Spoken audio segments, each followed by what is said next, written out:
Looks like the party just got started. It usually does. I was just late, Mara. Sorry.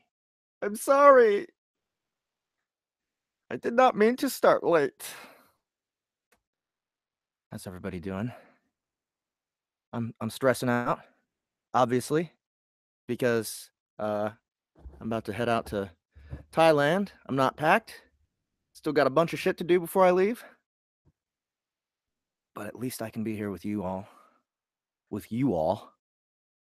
And read Jatla is Not a Shithole, a story about Hiccup the Goblin by Harmon Cooper. I'm so fucking excited for this. I haven't read a single word of this story yet, on purpose, because I wanted to do this completely off the cuff and drunk. So none of our guests are here yet. Let's see how many people are on the chat. We got Buddha Cat, Mara Edmonds, Don Barnett, and Ian Mitchell. What's up, y'all? Good to see you. That is right. I am going to Thailand. This is my very un-goblin-like choice for a drink, but I brought it.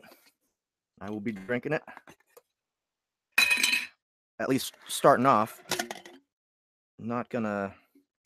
I mean, after like a couple, you know, there's no point because I'm too wasted to not wasted. After two, I'm not wasted, but I'll be too drunk to truly appreciate the flavor as much, which means it's a waste of money.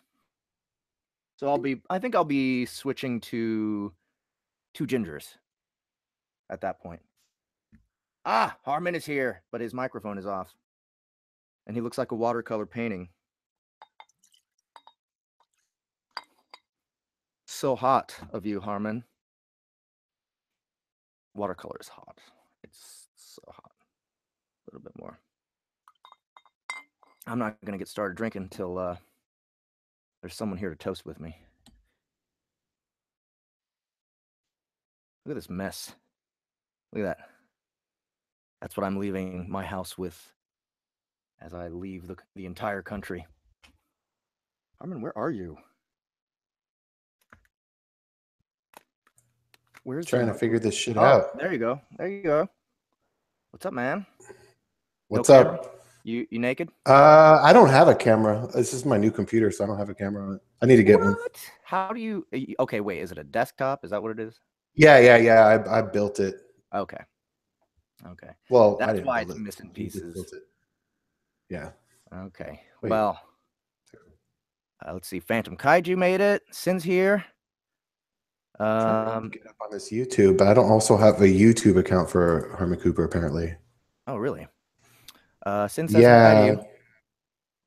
I'm gonna say hi to her in a minute here. Try to get my YouTube account going here.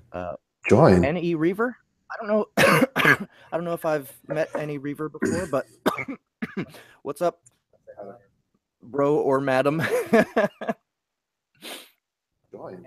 Sis isn't really. No one really says sis unless they're actually talking to their sister, right? So there's no like female equivalent to bro. Sis isn't really. No one really says sis unless they're actually talking. Sis. Okay, so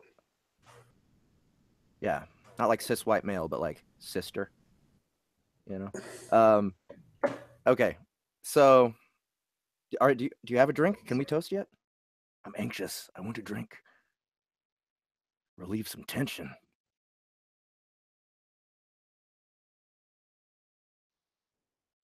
Always just creeping, any Reaver. I think he ran off to get a drink.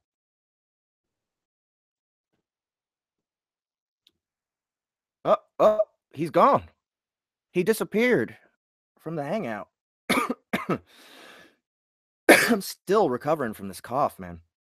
It was a son of a bitch finishing recording War Eternus, and it is finished recording, by the way, but I won't be able to finish it completely till I get back because it still needs to be edited, it still needs to be proofed, I need to do retakes, and I'm just not going to be able to get to that before I leave. Harmon, you abandoned us. How dare you? I am trying to figure out what's going on here. Dudette, but see, Dudette is not like it's not a direct it's not like bro at all. It's not like bro. Bro is very specific. Ah, he's gone again. I'm never gonna get to drink. Sorry, guys. I know that's exactly what you came here to see. Yeah, right, sis, but no one says that. Like, women don't go up to each other and be like, "What's up, sis?" Unless they're, like, actually sisters. But bro is, like, something everyone says to each other. It's not even well, I guess it is. It's more gendered than dude. I know plenty of girls that call people dude all the time. Doesn't matter who they are.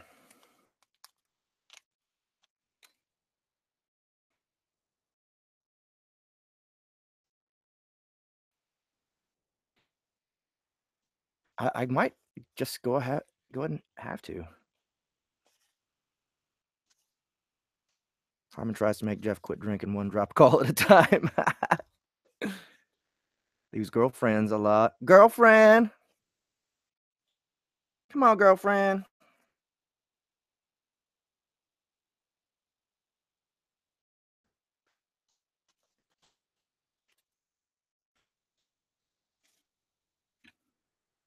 Harmon might be scared.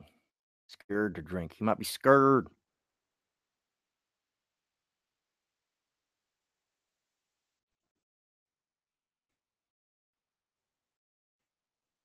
It's like Lori and Dave still haven't even seen the links I sent them yet.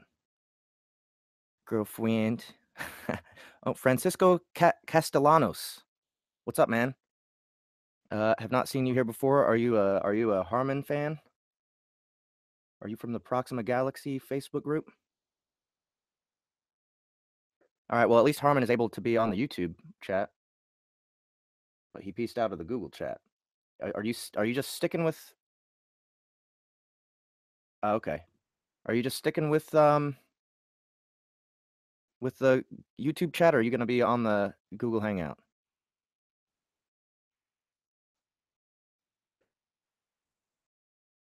Oh, nice. Francisco has subscribed. All right, well, you better have a drink at least. Damn it. Because I need to cheer somebody. God damn. Some bullshit.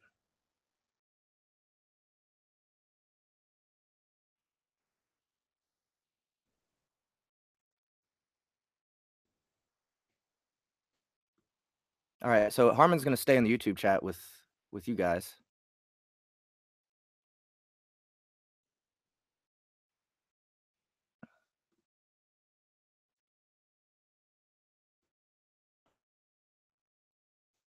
All right, I'm just drinking.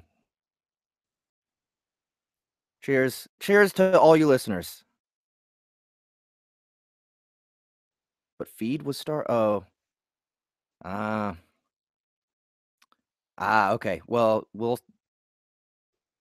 I just won't even believe you that you're drinking. I'm just gonna be like, yeah, Harmon's drinking, sure. So all that effort will be for naught. So cheers, all you listeners. Thank you so much for a great year. This has been the best year of my life so far. I'm hoping to one up that next year. I'm hoping to one up everything that I've done here on Soundbooth Theater Live next year. And, you know, I don't feel like I've put enough effort into this show. I think that I could have done better, but, you know, I've been so busy with just production of audiobooks that I haven't been affording the time I should to making this show better and making it something that more people can get into. So this is somewhat of an attempt to do that. You know, I think it's really cool that Harmon's writing these shorter stories, and maybe I'll do this for the rest of his stuff, his shorter stuff that he does next year. But I don't know. I want to be more creative. I want to concentrate more on the YouTube presence, and in order to do that, I'm gonna have to scale back on the audiobook production. But you know, that's just that's fine. You know, like this year has been, yes, the best of my life, but also the most stressful of my life because I've just been pushing myself so hard. So I'm gonna be scaling back, doing less audiobooks, uh, and doing more to engage with you guys and doing more to reach out to fans of other things, you know, and be here on YouTube, be more of a presence in media in general instead of just focusing so much on audiobooks. So cheers to next year. Cheers to 2018 and cheers to 2017 being so amazing. And all of you listeners, all of you viewers who've been here with me since the beginning, all of you authors who have so much great material for me to work with and so many great characters to bring to life. Excuse me. I can't wait for next year. I'm very anxious for this year to be over as awesome as it was so that I can start back refreshed. So, cheers, y'all.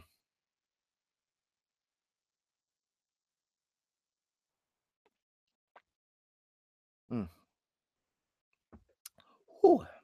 That is peaty. Peaty. Port Charlotte, Scottish barley. Heavily peated. Indeed. It's not quite Lafroig level peaty, but it tastes better than Lafroig for sure. Oh man. That's good shit. So let's get started. I'm gonna try my best. Let's see. Actually, I think I can open up YouTube on my iPad here, and I'll try and like molest it every once in a while to make sure it stays awake. And let's see, minimize that. Go home. Go to my channel. Here it is. Jatla is not a shithole. And oh no, shut up. Shut your mouth. And then where's the chat? Oh, can I not look at the chat on? I can't even look at the chat on the iPad, I don't think. There it is. There it is.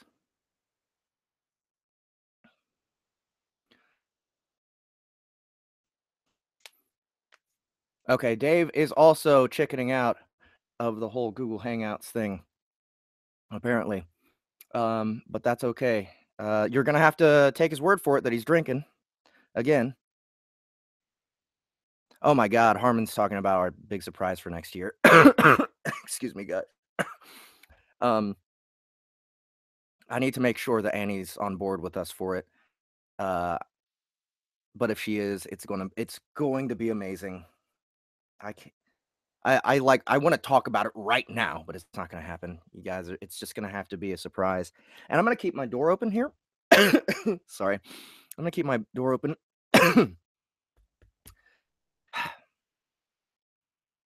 I might have to go take some Alka-Seltzer plus cold to get this cough to shut the hell up. I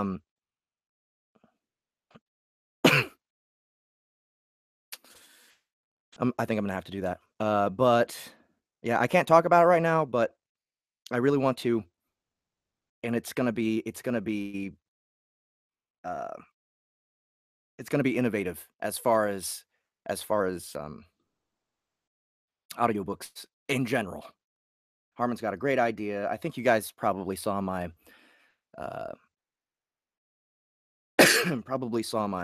my post about it being kind of Tenacious D-like. Oh my God. So I think you can probably come up with some ideas as to what that's going to be. I'll be right back because I'm going to get rid of this cough.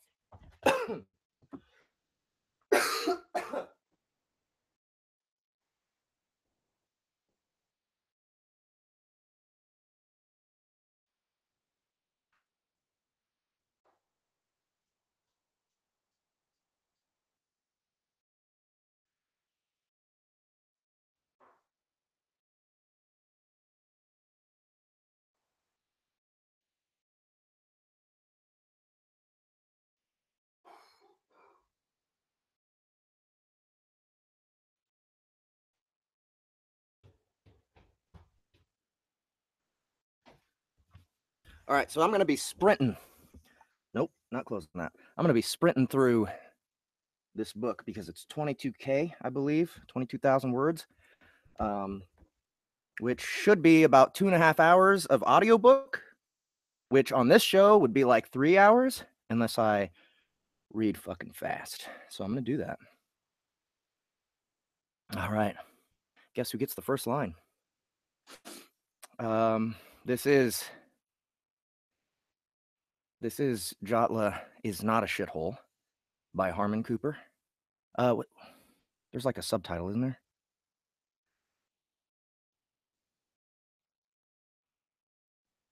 Cover. A fantasy online story starring Hiccup the Goblin. You have been warned. Very appropriate. And here we go. Vicken Soundbooth, that's right. And I'll be watching over here to see if anybody else shows up. I'll go ahead and leave my headphones off for now until someone does show up.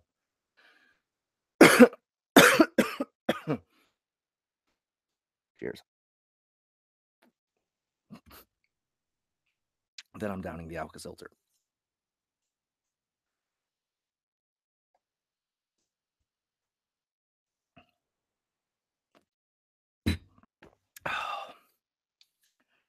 Here goes. I gotta play Jenga with my daughter while listening to Jatla is not a shithole. All right. Chapter 1. One final bet. Double or nothing, Hiccup growls. No, make that triple, you thick-faced squid shark.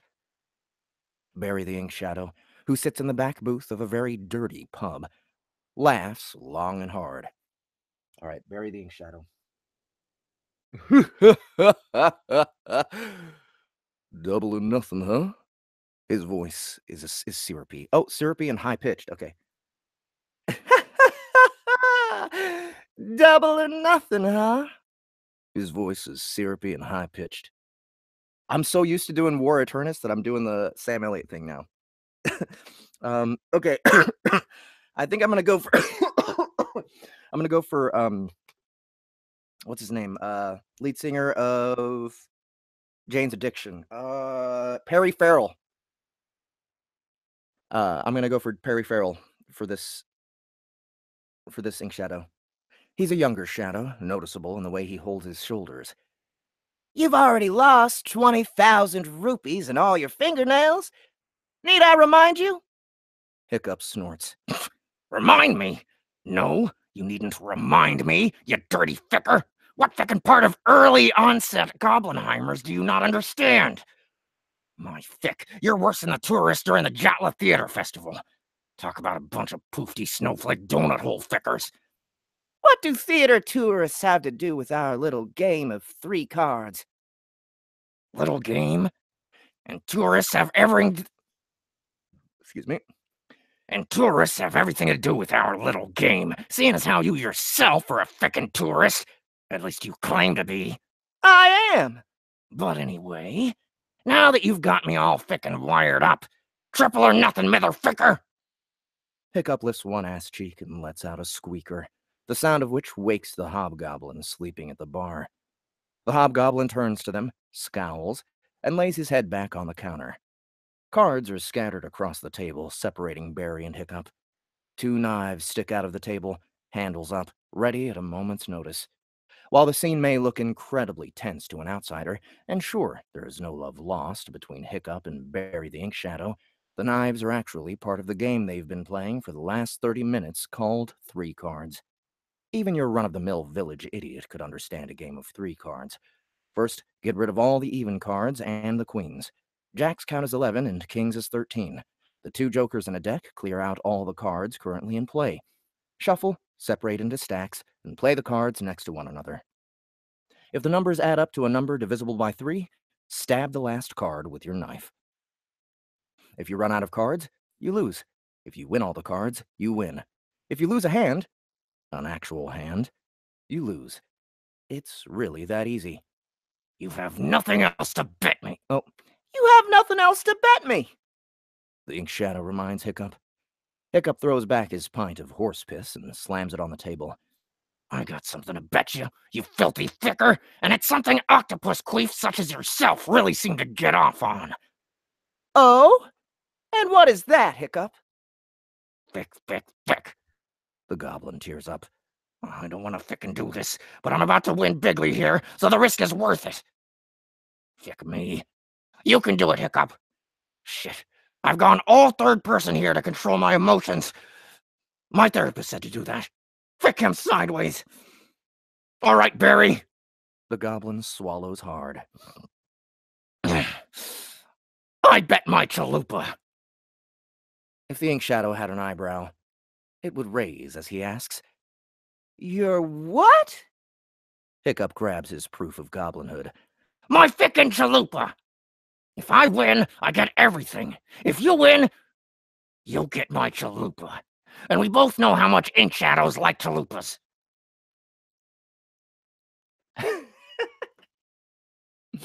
Okay. Barry's chin grows a few inches. He lifts a wispy hand to it and rubs it as he considers the offer. I could use a goblin penis. Couldn't we all, buddy? Hiccup laughs nervously. Fick, what am I saying? Yes or no, Barry? If I lose, you get my chalupa, the 20K, and my fingernails. If I win, I walk away scot-free. You're on, Goblin! Hiccup throws his hands in the air. Hiccup throws his hands in the air. Again with my trigger word, huh? But you know what? I'm going to let it slide this once. A gentleman's gesture. Now, let me shuffle. And let me cut? Hello. Pooh Fairy Waitress. Hello, sirs. Would you care for another round? Hiccup nearly hops out of his seat at the sight of the Pooh Fairy Waitress that now hovers before them. Stinkerbells, as they are known colloquially, are fond of digging through shit in search of treasure. When they can't find treasure in turds, they usually take shifts at pubs. Dragon wings, lemon pepper. Tell the chef. And boy, Fick, am I being gracious by using that noun for him. To not skimp on the lemon pepper seasoning this time around. I know the shit is pricey, but if it's on the menu, do it justice. Tell him to take pride in his work. It's important. And of course we want another round. Now get, Fairy. You should be kinder to the wait staff, Barry says. Barry says after the Pooh Fairy has sulked away. Is someone complaining that the show's not started? When is this gonna start? Mara Edmonds might want to reset. Oh yeah, it did start. Churro.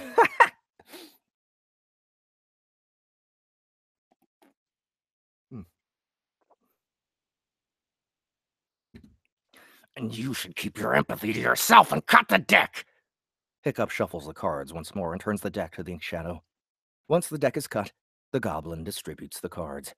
He arranges his small stack before him and focuses on one point, and one point only. The place where the cards will land. Did anyone? Okay, no one else has entered yet. I need to. I'm like trying to watch carefully between this and the chat. I see in the chat. It's what's the word?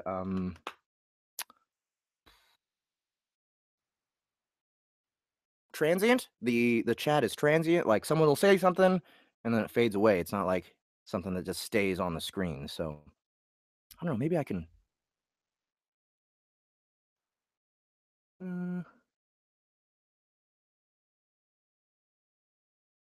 Oh, here it is. Here it is. That's better. That's much better. Okay.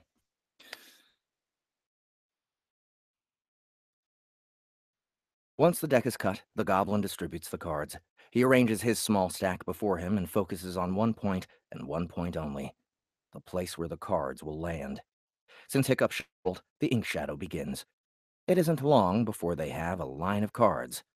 Slam! The ink shadow drives his blade into the last card played, and Hiccup scoffs. That's not divisible by 3. A jack, 2 3s, a 1, a 5, a 7, a king. That's 45. Fick! The ink shadow takes his cards, and the two continue to play until Hiccup inevitably loses. Not for lack of trying. The ink shadow was just faster. And that, my friend, is how you win a goblin penis. Hell, I don't even want the money or the fingernails. Just the penis. Fick me! Hiccup grabs his toe knife and points it at Barry, tears in his eyes. You aren't taking my chalupa! You fickered kitty ficker! Ink Shadow, level 20. HP, 2,133 out of 2,133. Attack, 76. Mana, 219 out of 219.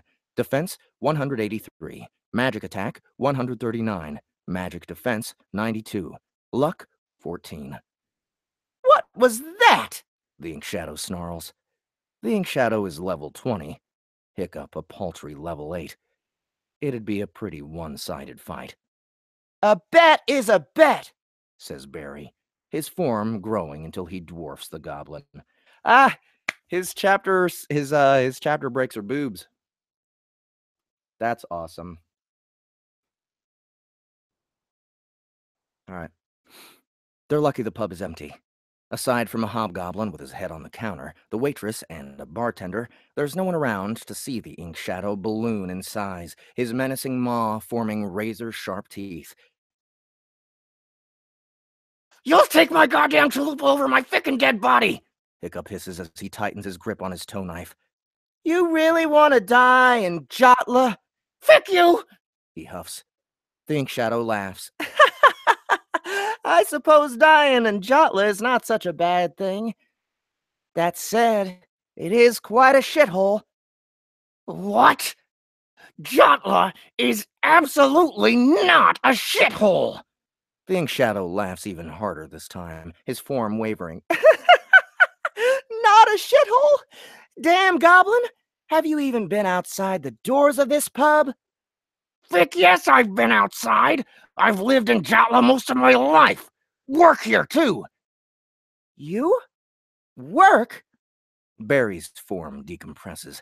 Out of curiosity, what kind of work would a portly goblin— Goblins are naturally robust. Everyone knows that. Only the goblins that live out in Vala Outpost are thin, and that's because those malnourished motherfuckers don't get enough food. Fick, I'm hungry. Where the hell is that waitress with my dragon wings? You never said what line of work you were in. I'm a security guard at a guild hall for a yet-to-be-named guild. Ha! You should see the two kiddos I'm working for. Talk about some virgin panty wetters. The one kid shoots marbles. Seriously, the female has a big-ass sword that she barely knows how to use. Hiccup looks down to his toe knife as his eyes glaze over. What did you do to make me point this knife at you? What did you do to make me point this knife at you? Your penis is mine. Now take your pants off. Or should I take them off for you? The frick you just say? I'm not going to die without my chalupa! Hiccup swipes his toe knife at Barry. The Ink Shadow drops his head into his hand. I've said it once already, and I'll say it again. To die in Jatla is not such a bad thing. It is quite a shithole. Both Hiccup's bushy eyebrows rise as an idea practically slugs him in the face.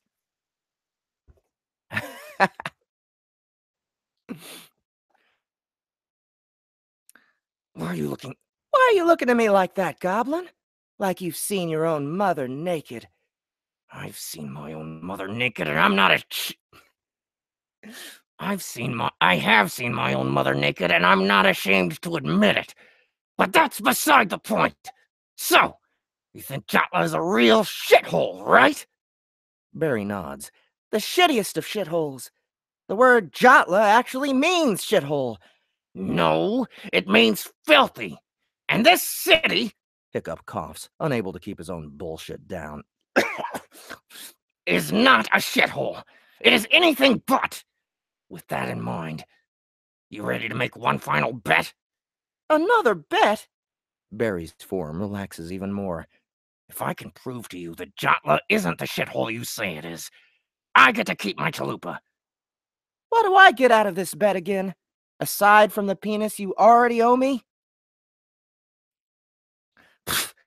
You get to have one of the best days of your life out of this bet. What? You get to have one of the best days of your life out of this bet. Even if you don't agree, you'll still... Hiccup bites his lip as he swiftly considers his options. You'll still have the pleasure of enjoying a parade, going to an award-winning spa, eating a frickin' Michelin star restaurant, and staying at an all-inclusive resort. Just imagine it with me now. You'll be treated like the Empress's favorite frickin' cousin, and you'll still be able to make a decision as to if... He gulps. You'll keep my chalupa or not. The Ink Shadow considers this. Come on, Barry. It's a win-win if you ask me. For you, anyway. I'll admit, it is an interesting proposition. And how long would it take for you to put this together? A day, tops. No, fit that. By tomorrow morning. We'll begin at a parade, hit a spa, go to a nice restaurant, and then you can stay in the best hotel in Jatla. And I don't have to stay in the room with you, do I? What the hell kind of question is that? Of course we're staying in the suite together. It's my job to frickin' entertain you, isn't it? And no, before you get any sicko ideas, I'm not talking about blowing bubbles into your starfish or shaving your taint. Nope, I'm talking about good old-fashioned goblin entertainment. The nighttime variety. You are suggesting to get prostitutes as well? Frick yes, I am. And if I can't impress you, you can have my chalupa. Hiccup bites his lip. So that's the bet. A hand forms from Barry's murky mass. Fine. So it's a bet then? Hiccup asks as he extends his own hand. It's a bet. The two shake hands, Barry's form solidifying for the moment it takes for their hands to lock and agree. The waitress appears with the dragon wings on a tiny silver platter. As soon as she places the platter on the table, the platter magically grows to its normal size. I thought I told you these were to go!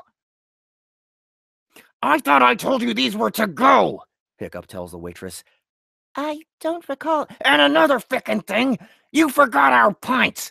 Make mine to go as well, and leave the bill with the Ink Shadow. I'll join you at the bar. See you tomorrow, Barry. With that, Hiccup hops down from his high chair and gets as far away from the Ink Shadow as he possibly can.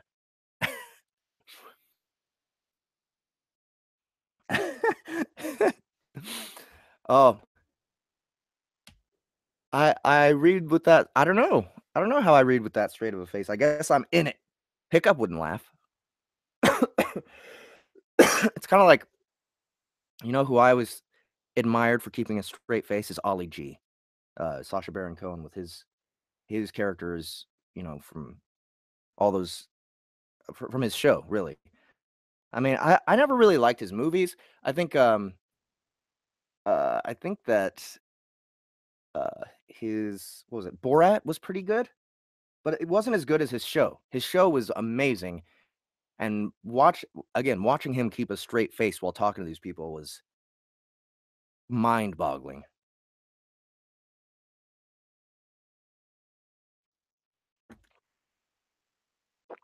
Cheers. And here goes. Chapter 2. Drink.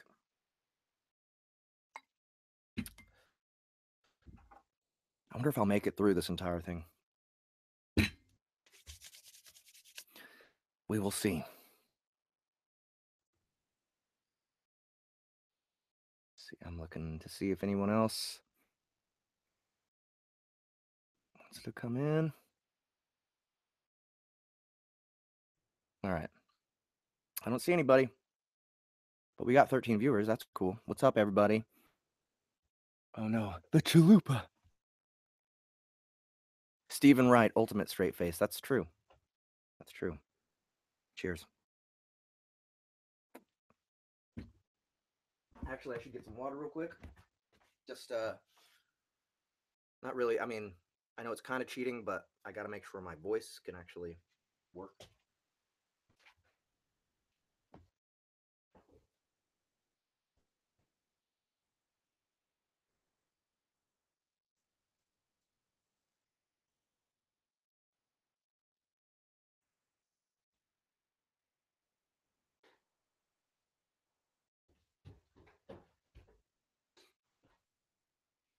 I'm already a little bit tipsy too.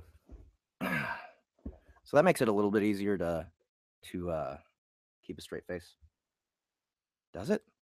Does that even make sense? Did I just say something that made sense? No, I don't think I did. Okay. Revitalizing. Chapter 2. Spew Gorge's Knitting Club. Hiccup is in a hurry when he gets back to the guild hall he's supposed to be protecting. It's a shitty little place, and he's lucky his 2 employers are out leveling up, or possibly in the Jatla woods somewhere doing some heavy petting. Those 2 fickers! It's clear the 2, who he calls Marbles and Tammy, are meant for each other, but the Marbles guy is just about the biggest pussy he's ever seen, and Hiccup has seen a giant pussy, so that's pretty big. Tammy, on the other hand, seems to have a bit more confidence, but if she's like any chick Hiccup has ever met, she'll wait for the guy to make the first move, or at least pay her. Maybe Marbles should offer to pay her, he thinks as he places his to-go items on the table in the center of the room.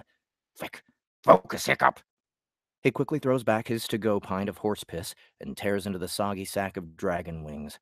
The wings go down, and as soon as he finishes the last one, he releases ructus from his nether cheeks that shakes the floorboard. Fick!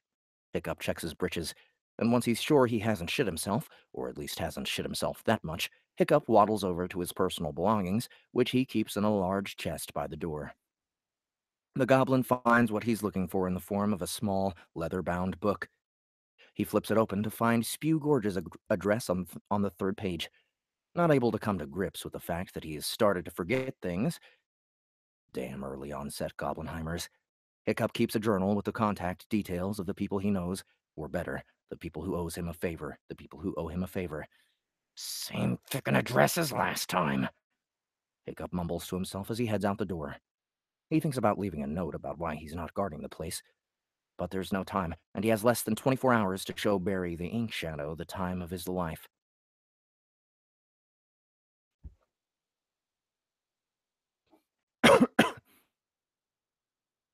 Hiccup turns right, heading towards a residential district known as Venom Spur, named after a particularly famous goblin.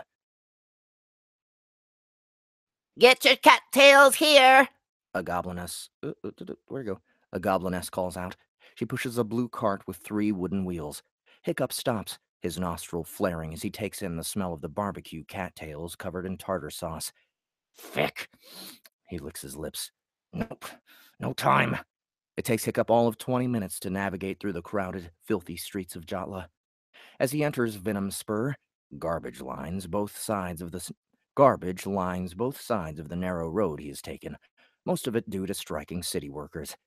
Trash collecting goblins are some of the best paid municipal employees in Hyperborea, but they go on strike as often as not. Here it is, Hiccup says, as he stops in front of a 2-story Georgian-style building. Fick! Hiccup recognizes Spew Gorge's voice. Fick! Hiccup recognizes Spew Gorge's voice as the door to the building flies open. A bandit, an orc twice Hiccup's height, spills out into the street.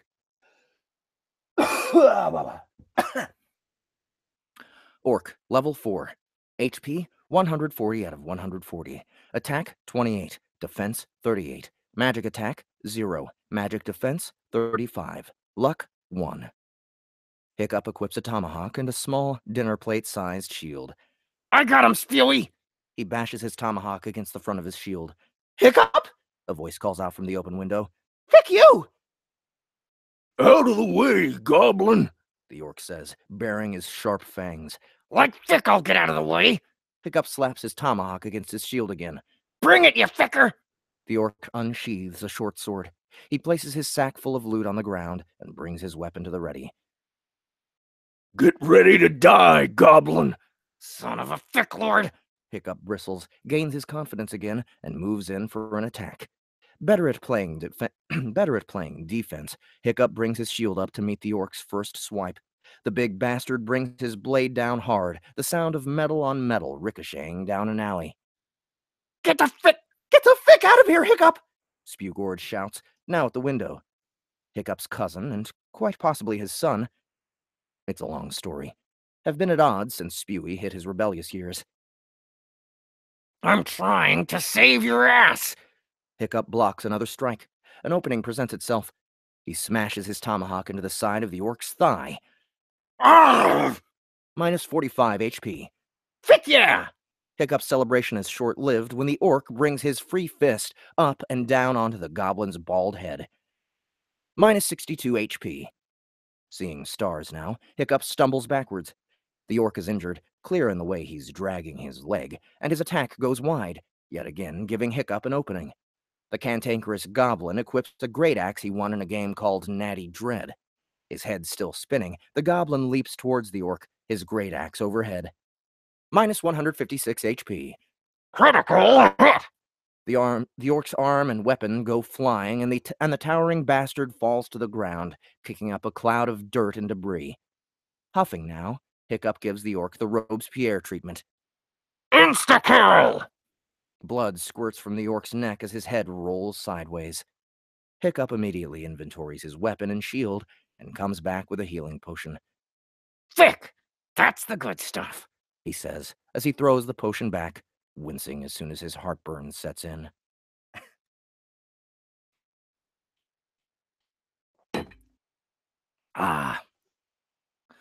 More alcohol. I think every time I see boobs, I need to drink the alcohol, or the potion, whatever you want to call it. You know, just making up rules as I go. Hiccup tosses the potion over his shoulder and burps. What, Spewy? His cousin glares at him from the window as Hiccup makes his way over to the loot bag. Let's see what you got here, Spewy. Frick you, Hiccup! That's my shit! I just saved all of your frickin' junk, and this is how you repay me? He bends over, cringing at the pain in his lower back as he picks up the bag. Get the fick out of that bag! The fick is this? Hiccup takes a metal wand out and examines it for a moment. He notices it has grooves along its shaft, and it only takes him a moment longer to realize the wand's hidden ability. A telescoping wand, huh? Ha! Not unlike a frickin' chalupa. He extends the wand to its full capacity, about half a meter, when an idea comes to him. That's the good stuff, he says as he uses the wand to scratch his lower back and, inevitably, his ass. That's my frickin' stuff! Now outside the apartment, Spewy approaches Hiccup with a small club in hand. Now drop it! Not so fast, Spewy, and if you so much as lift that club, I'll put my smallest tomahawk where the sun don't shine. Here's your loot. Hiccup kicks the bag over. The wand is my payment for frickin' saving your dandy candy ass. Dandy candy ass! I was frickin' sleeping when that orc broke into my house and stole all my shit! Pfft, sleeping is for pussies, Spewy.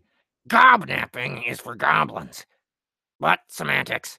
Fick you, Spewy. I've got a real problem here, and that problem is soon to become our problem. So, take back the rest of your loot, but the wand is mine. Hiccup retracts the wand and sticks it in his pocket. Spew Gorge growls at him for a moment. They hold eye contact, and Spew eventually looks away. Spew Gorge is smaller than Hiccup, his tunic cleaner, his head full of hair, and his eyes large. Basically, everything his older cousin is not. What's your frickin' problem anyway? In life or in general? Asks Hiccup. Why are you here, damn it? Fick you, Spewy. Don't make me call your mother. Hiccup licks his lips. Although I haven't talked to Irene in a while. Don't you dare bring her into this! Relax, Spewy. You're causing a scene. Hiccup waves his hand at the streets around them. No one really gives a shit that the two goblins are arguing next to the dead body of a decapitated orc. It is Jatla, after all. This involves our family. Our extended family. All 50 of our other cousins, uncles, aunts. You get the picture, Spewy.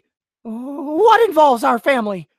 An ink shadow threatened to kill off my entire frickin' family, which means you too, Spewy. Hiccup lies. The smaller goblin's eyes go wide. An ink shadow? Fick me. I hate those things. If Tritania ever had diarrhea stains that could walk, talk, and gamble, they'd be known as ink shadows. Wait, we do have those.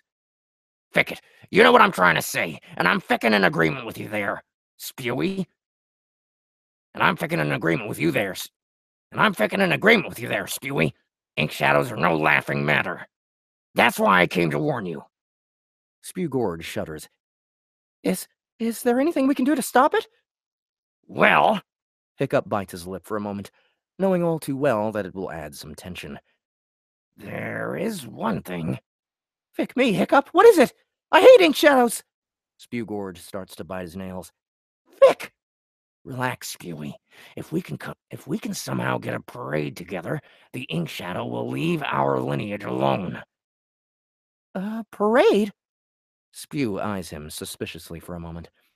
Yeah, Spewy, a frickin' parade. You know, people marching, maybe a float. Fick me, I don't know. This isn't rocket science.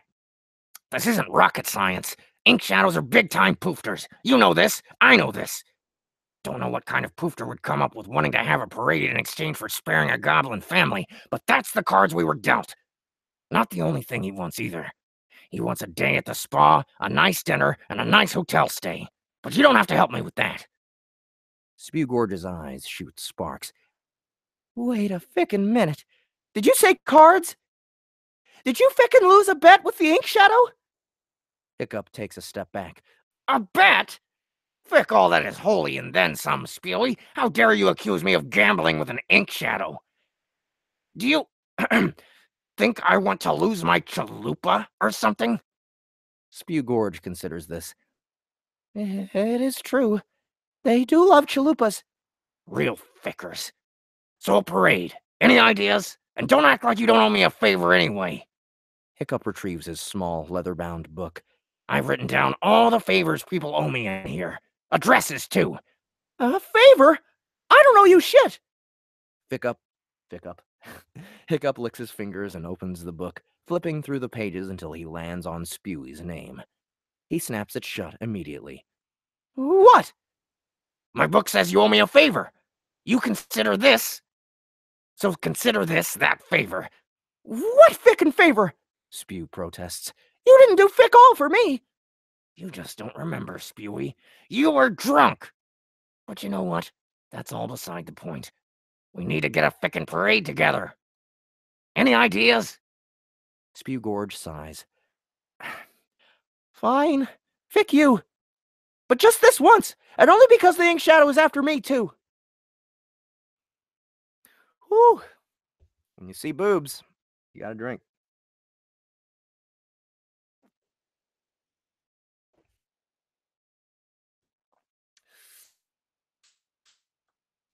Oh, Lori's probably gonna be joining us not too long from now. I haven't seen her yet. I've been trying to kind of go back and forth.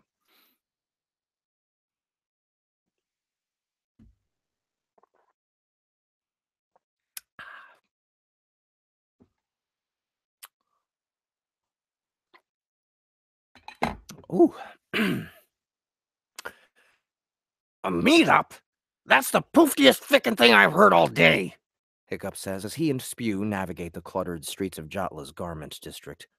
The sound of rickshaws, sewing machines, frying meat, and young goblins yelling out fabric specials all play their part in their...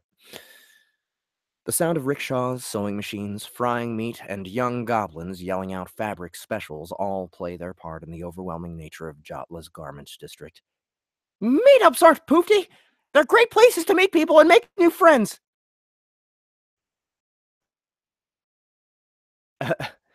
Harmon says, Spew Gorge is one of my favorite voices. Must be hard to do, though. Not at all. Time for work. I'll have to catch the rest later. Have fun on vacation. Thank you, Any Reaver. Good hanging out with you. Hope you enjoyed it. New friends? Fick me to tears, Spewy. You're approaching middle age. You don't need friends. You need a family. And you can't start a family by hiding your chalupa in a young boy goblin starfish. Get me here, kid? Shut the fick up about my personal life. And I'm not into young boys, you fickin' sicko. Spewy turns to him, his fists clenched at his sides. Not everyone wants a family, and You know what? Fick you! That's what! Ha! Fick you too! No. Ha! Fick you too! A passing goblin says. Fick you, buddy! Hiccup shouts back at him. The goblin gives Hiccup the one-finger salute as he disappears into the crowd. Okay, fine. Whatever, Spewy. I'll quit giving you a hard time. Meetups aren't for snowflakes, especially if you think we can recruit for the parade here. But why the fick is it in the garment district? I already told you. Well, tell me again, damn it! Because our meetup group is a knitting meetup group. Hiccup rolls his eyes. You've got to be fickin' kidding me, Spewy. What's wrong with knitting? Remember that sweater I gave you on the Empress's birthday celebration 20 years ago? Has it been 20 years? Hiccup asks, recalling the warm sweater with the Thulian word for manly stitched on the back. I knitted that! Fick me, Spewy. That was a high-quality sweater. Exactly! Now be nice to my friends. Otherwise, they won't help you. If they don't help me, our entire family dies. Simple as that. Hiccup lies as the two enter into a cluttered den. Don't forget that. Lots of boobs, man. You're not giving me enough of a break to drink. Or between drinks.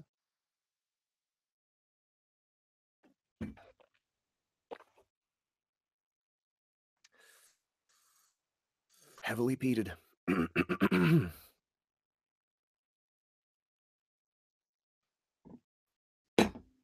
Hiccup takes another look at the 9 people attending the knitting meetup. Their meeting den is shitty, the walls bare and the ceiling covered in water stains. Damn, Spewy, you got yourself some real fit boys here. And what the fick is with the ogre with the rash on his neck? Someone needs to see a dermatologist. Am I right? Fick you, Hiccup. Fick you, Hiccup. Spewy turns to the older goblin and lifts his fist. I can hear you, you know. Growls, okay. I can hear you, you know. The ogre growls, his bottom teeth jutting out of his mouth to the point that they've made permanent scars on his upper lip. In his beefy hands are a pair of knitting needles. I can hear you, you know. Just let me handle this, Hiccup stage whispers to Spewy. Okay, fickers. I'm in charge here. So everyone sit down and shut the fick up. Spewy, get me a fickin' chair. No, a stool. That'll be better.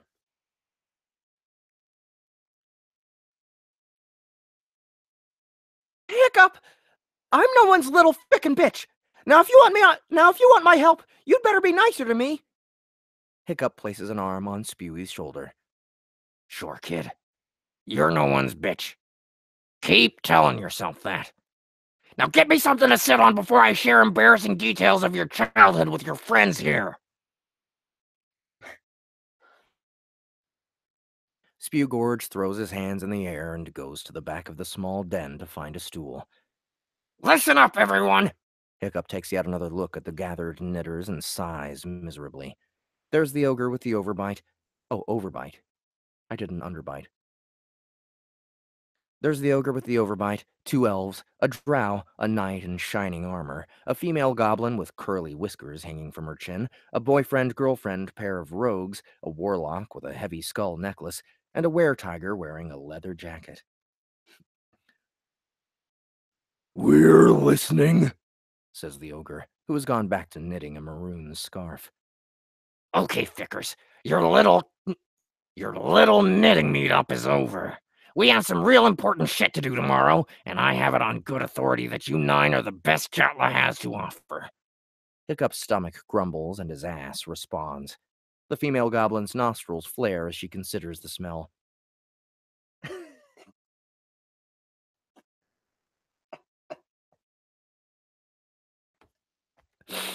Oh, man. Okay. What kind of important shit, goblin? Asks the ogre. Listen, ugly.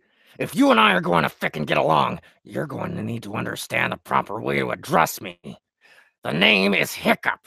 Short for Hiccupanara. Oh, crap. Short for Hiccupanara Tapana. We clear?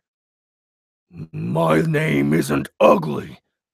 The ogre stands, easily twice the size of Hiccup. Oh, it is underbite? Drink every time Hiccup lies. I won't make it. I definitely won't make it then. Ogre level 12. Ogre level 12. HP 579 out of 579. Attack 112. Defense 206. Magic attack 0. Magic defense 213. Luck 4. Hiccup rolls his eyes. Please, sit your stupid ass down. Trust me, ugly. You don't want it with me. I'm frickin' psycho! Hiccup equips a mallet and a shield. He slams the mallet against the shield to make his point. Now sit the frick down before someone gets hurt. We can just log out, you know, says one of the elves, who has just about the bitchiest voice Hiccup has ever heard. And miss the chance to earn 15,000 EXP? Spewy, at the back of the room and approaching the front with a chair, raises an eyebrow at Hiccup. The older goblin doesn't even need to blink. Doesn't even need to blink at Spewy. Goblins know better than to break the goblin code of ethics. Oh boy.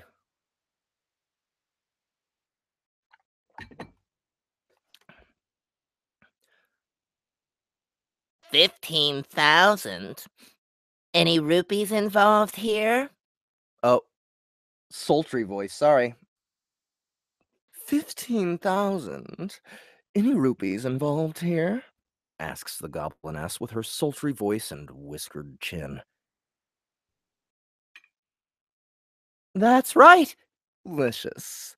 Call me Licious. Oh, wait, no, this is Hiccup, okay. That's right!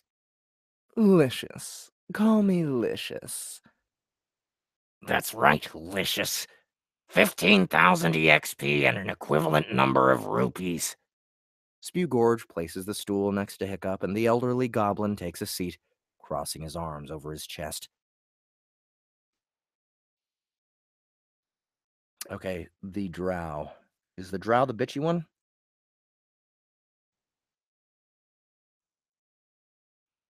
I'm in, says the drow. The two elves agree, and the others. Okay, the two elves agree, and the others start reluctantly to accept the quest. Only the were-tiger in the leather jacket is suspicious. He eyes Hiccup as he asks, "Why, goblin? Have I not received a prompt?" For the love of all that is frickin' holy, why is it so hard to pronounce my name? Hiccup. Hiccup. You know what, Simba? Frick you. That's what. Spewy, get this frickin' hairball out of here. The were-tiger tightens his fists and his claws pop out. Hiccup laughs. Go ahead, Simba. Make my frickin' day. Now get. I never liked were-anythings, especially frickin' tigers. Get the frick out of here. The were-tiger approaches Hiccup, and the goblin remains sitting. You and I aren't finished, he snarls. Like frick we aren't. For frick's sake, Spewy, get this poofy tiger banger out of my frickin' meeting. And what's with the leather jacket? Auditioning for Grease later? Get! This isn't your frickin' meeting, Hiccup. Frick, relax, Spewy. Sheesh. Okay, Simba, cool your kitty nuts. Look, you're in. But that's if you can keep your claws, your bad attitude, and your leather jacket to yourself. I don't need this. With that, the were-tiger exits the room, slamming the door on the way out.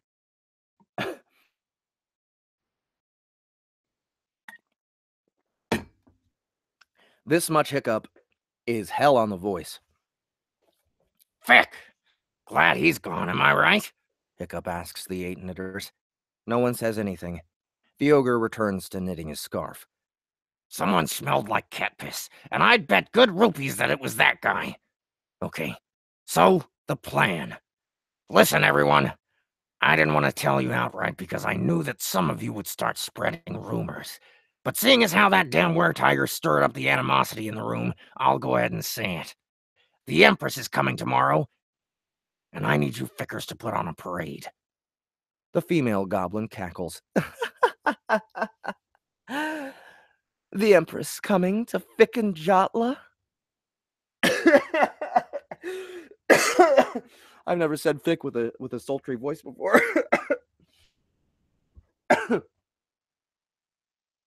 What's so funny about that? Did you say a parade? The Poofter Elf asks. Fick yeah, I said a parade. Look, you guys clearly have social anxiety issues, and I'm not just talking about the rogues and the drow. Even though that is the case, a parade is a great way to show the Empress you support her, and... Hiccup's eyes dart left and right as he tries to remember what he was about to say. Spew Gorge steps in. And a great way to show her that you support her efforts in Polinia and Tritania as a whole.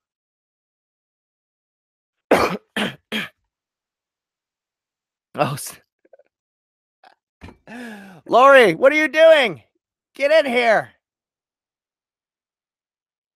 Get in here with us. I sent you the link.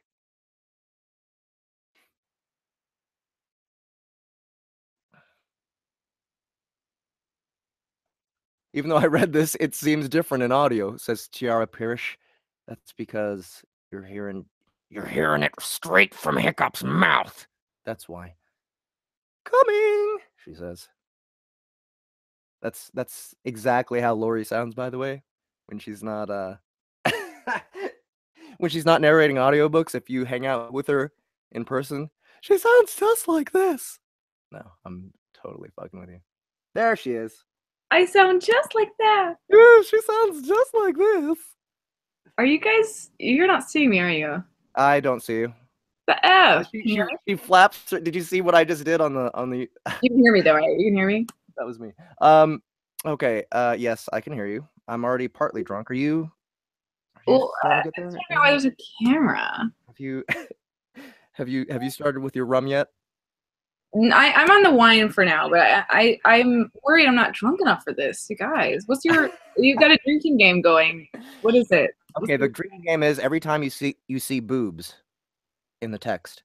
Okay, and the boob, like if you notice, there's a chapter break, right? And that's what he uses, the parenthesis, period, parenthesis, parenthesis, period, parenthesis, and it looks like boobs. Oh, okay. So that's when you drink. We just say the word boobs. Or unless someone says boobs, unless you see like the word boobs in text, drink there too. Okay. And chapter breaks. I don't know.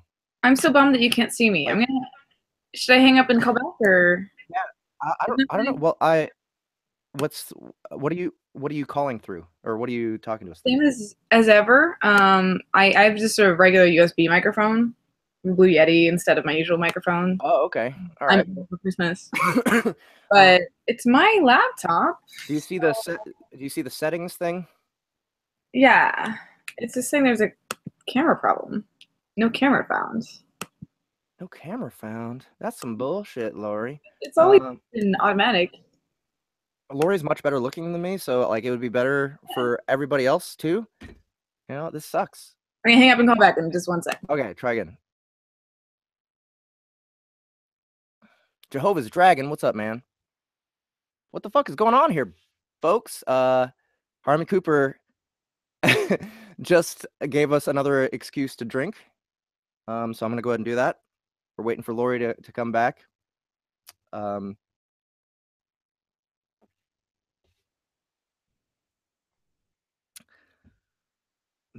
want to see. I want her to. I kind of want her to take over the narration a little bit. But it would be awesome if she were the sultry goblin as well. Oh, all right. And then Harmon's gonna get back on the mic soon.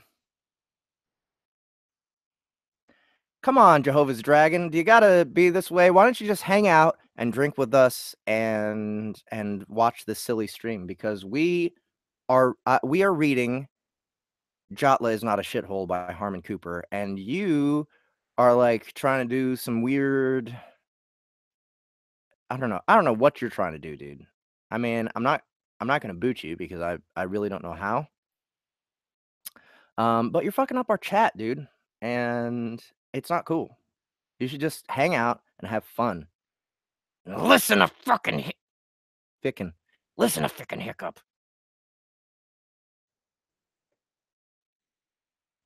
Lori's still trying to figure it out. I kind of don't want to keep going, but I might as well. Because, okay. Vic, yeah. Give someone a rinse. Chump. I don't know what that means. Okay, so Harmon. Okay.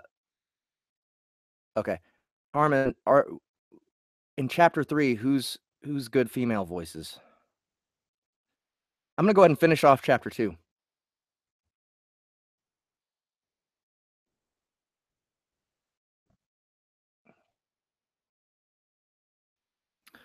All right. Where was I? Oh, yeah. And a great way to show her that you support her efforts in Polinia and Tritania as a whole. What? Spewy, what the hell are you going on about? And why the frick are we hanging out with a bunch of... Hiccup suddenly realizes why he is in the spacious den. That's right. So who's in? Final head count. All of you? The ogre shrugs. Good. I'll see you fickers in the morning then. Oh, come on. Dude, are you serious? Are you going to be this way, Jehovah's Dragon? There's not enough of the insta-kill voice. I love the insta-kill voice as well. But, you know, I can't do that without effects, right? I use, like, these weird effects that go with it. And it was pretty much inspired by Killer Instinct. You know, the Ultra Combo voice. Ultra... Fight! Okay, I'm running to get a drink. Psalms 187. No fic boys in the chat. I agree. Dude, stop being a fic boy and just hang out and listen to us bullshit with this. Joined left again. She's trying, y'all. She's, I wonder if I can, we'll get her to start the actual narration, maybe. I don't know. I don't know if, like, I don't want to, like, stall too much longer because we're about an hour in and 25% through the book. So I want to go a little bit faster. I'm just going to keep going. Chapter 3. Oh, wait. And time to drink because it's a new chapter.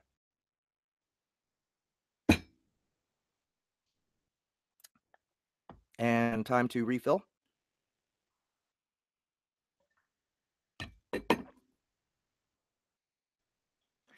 Dude, there's gotta, like, seriously, I'm gonna boot this Jehovah's Dragon guy. I don't want to, but he's obviously a cunt. And he's just gotta go. Then right when you said cunt, I'm this show is too oh my for me. God. Look at her amazing sweater. Can you stand up and... Is it not glorious? It's Santa riding a unicorn. Holy shit. I believe I told you you should be wearing a festive sweater next time. I you know what? I was supposed to. It's still in the washing machine. Mm-hmm. I'd still have to throw it in the dryer right now. Well, Jeff, I play by your rules, okay? I got my Chardonnay that my mom drinks. I'm in my old childhood bedroom. Oh my wearing a festive sweater. This, by the way, is like just my travel microphone. So I haven't used this since like my early days of voiceover. This is my first microphone. Blue Yeti. Thank you for being such a good sport. I have Connor like poking out here like, yay. Okay. There you go. Okay, so I want to thank Mara Edmonds and Don Barnett for reporting Jehovah's Dragon for being a douche nozzle because he's like quoting Bible verses and telling us that we're sinners or some shit. And he's just not being cool, really. I just want to make it clear, and maybe this will be more fun, that I have not been listening to or reading very much so far. It's okay. It's okay. So it could be fun. I'm flying kind of blind here. So it's just me and my wine. It's totally fine. Okay, so what we're gonna do, since you just dropped in, we'll let you take over narration. Okay. And then if we come to a character that you're like, wait a second, I want to do this character. Okay. Then you just say, I want to do this character, and then you just do them. But I'll do the character voices from here. I'm starting to get pretty fucked up. So like it's gonna help me a little bit to let you get on with the narration. There, okay. We're on chapter 3. All right. Where are we at? Where are we at? Chapter 3. Starting on chapter 3, the boner ointment. Love it. Okay. I like this book. I'm gonna like this book. And just to catch you up, Hiccup, our hero, he gambled his chalupa with an ink shadow and lost. Okay, and so literal chalupa, or is chalupa a euphemism? It's a euphemism for, you can probably guess. And the ink shadow won, of course, and now Hiccup has doubled down and said, wait, okay, let me bet one more thing. I'll prove to you that my hometown Jatla is not a shithole, and the way I'm going to do that is by giving you a parade and taking you out to eat and like take you to an amazing hotel, and all of these things basically don't exist in his town, so he's trying to find a way to actually make these things happen so he doesn't have to lose his chalupa. This sounds like a good Adult Swim show. It would be a great Adult Swim show, actually. Look at the writer with us. This Jehovah's Dragon guy. It's like, player, give these spiritual faggots a wrench. What the fuck does that even mean, dude? I mean, I guess he can just bullshit. He's not saying that much stuff, whatever. But hopefully, he's not trying to tell us about our Lord and Savior. Well, no, he's not really doing that. He's like, I don't know. He seems like he's trolling on some weird level that I don't really understand. Okay, and our author's with us, right, Harmon? Harmon is with us, and he's actually supposed to be jumping in on the microphone here pretty soon. Nice. So I have to try to. I have at least a glass of wine before I can outdo him. So. Okay, and he's. I think he actually went out to get more booze. Some booze for himself. I think he didn't have time to get started with the booze. That's rough. By the time I did. I feel like, you know what would be cool if I could get sponsored by whiskeys. That looks good. Stuff is so good. Nice eyelays. Is it real peaty though? I can't do this. Dude, too peaty look at scotches. Yeah. Peaty for me. Yeah, I would definitely heavily peated. It says it right on.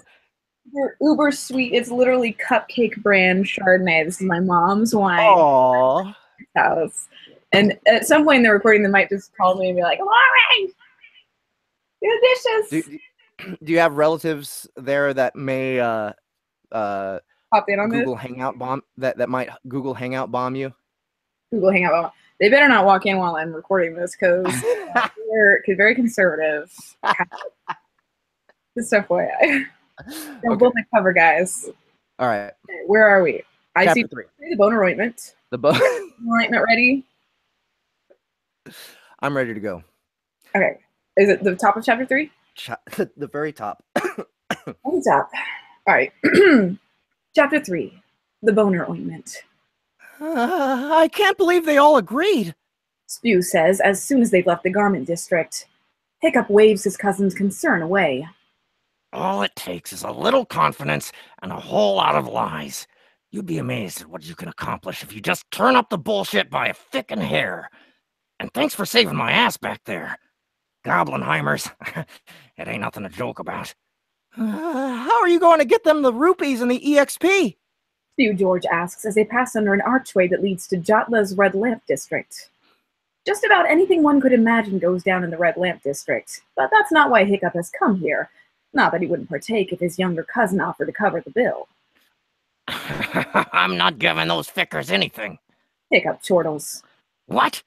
You really thought I was going to give that crowd of sewing snowflakes a single rupee? Those are my friends.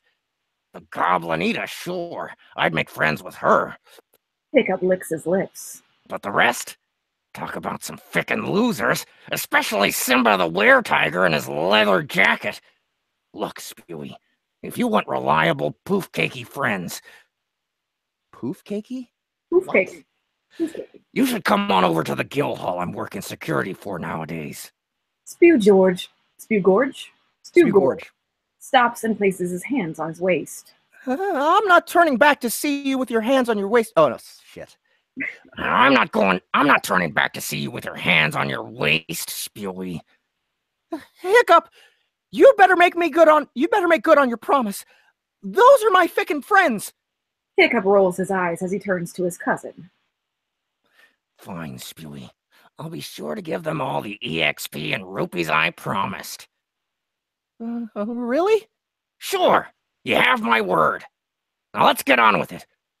What's next on your fickin' agenda? What's next on your fickin' agenda again?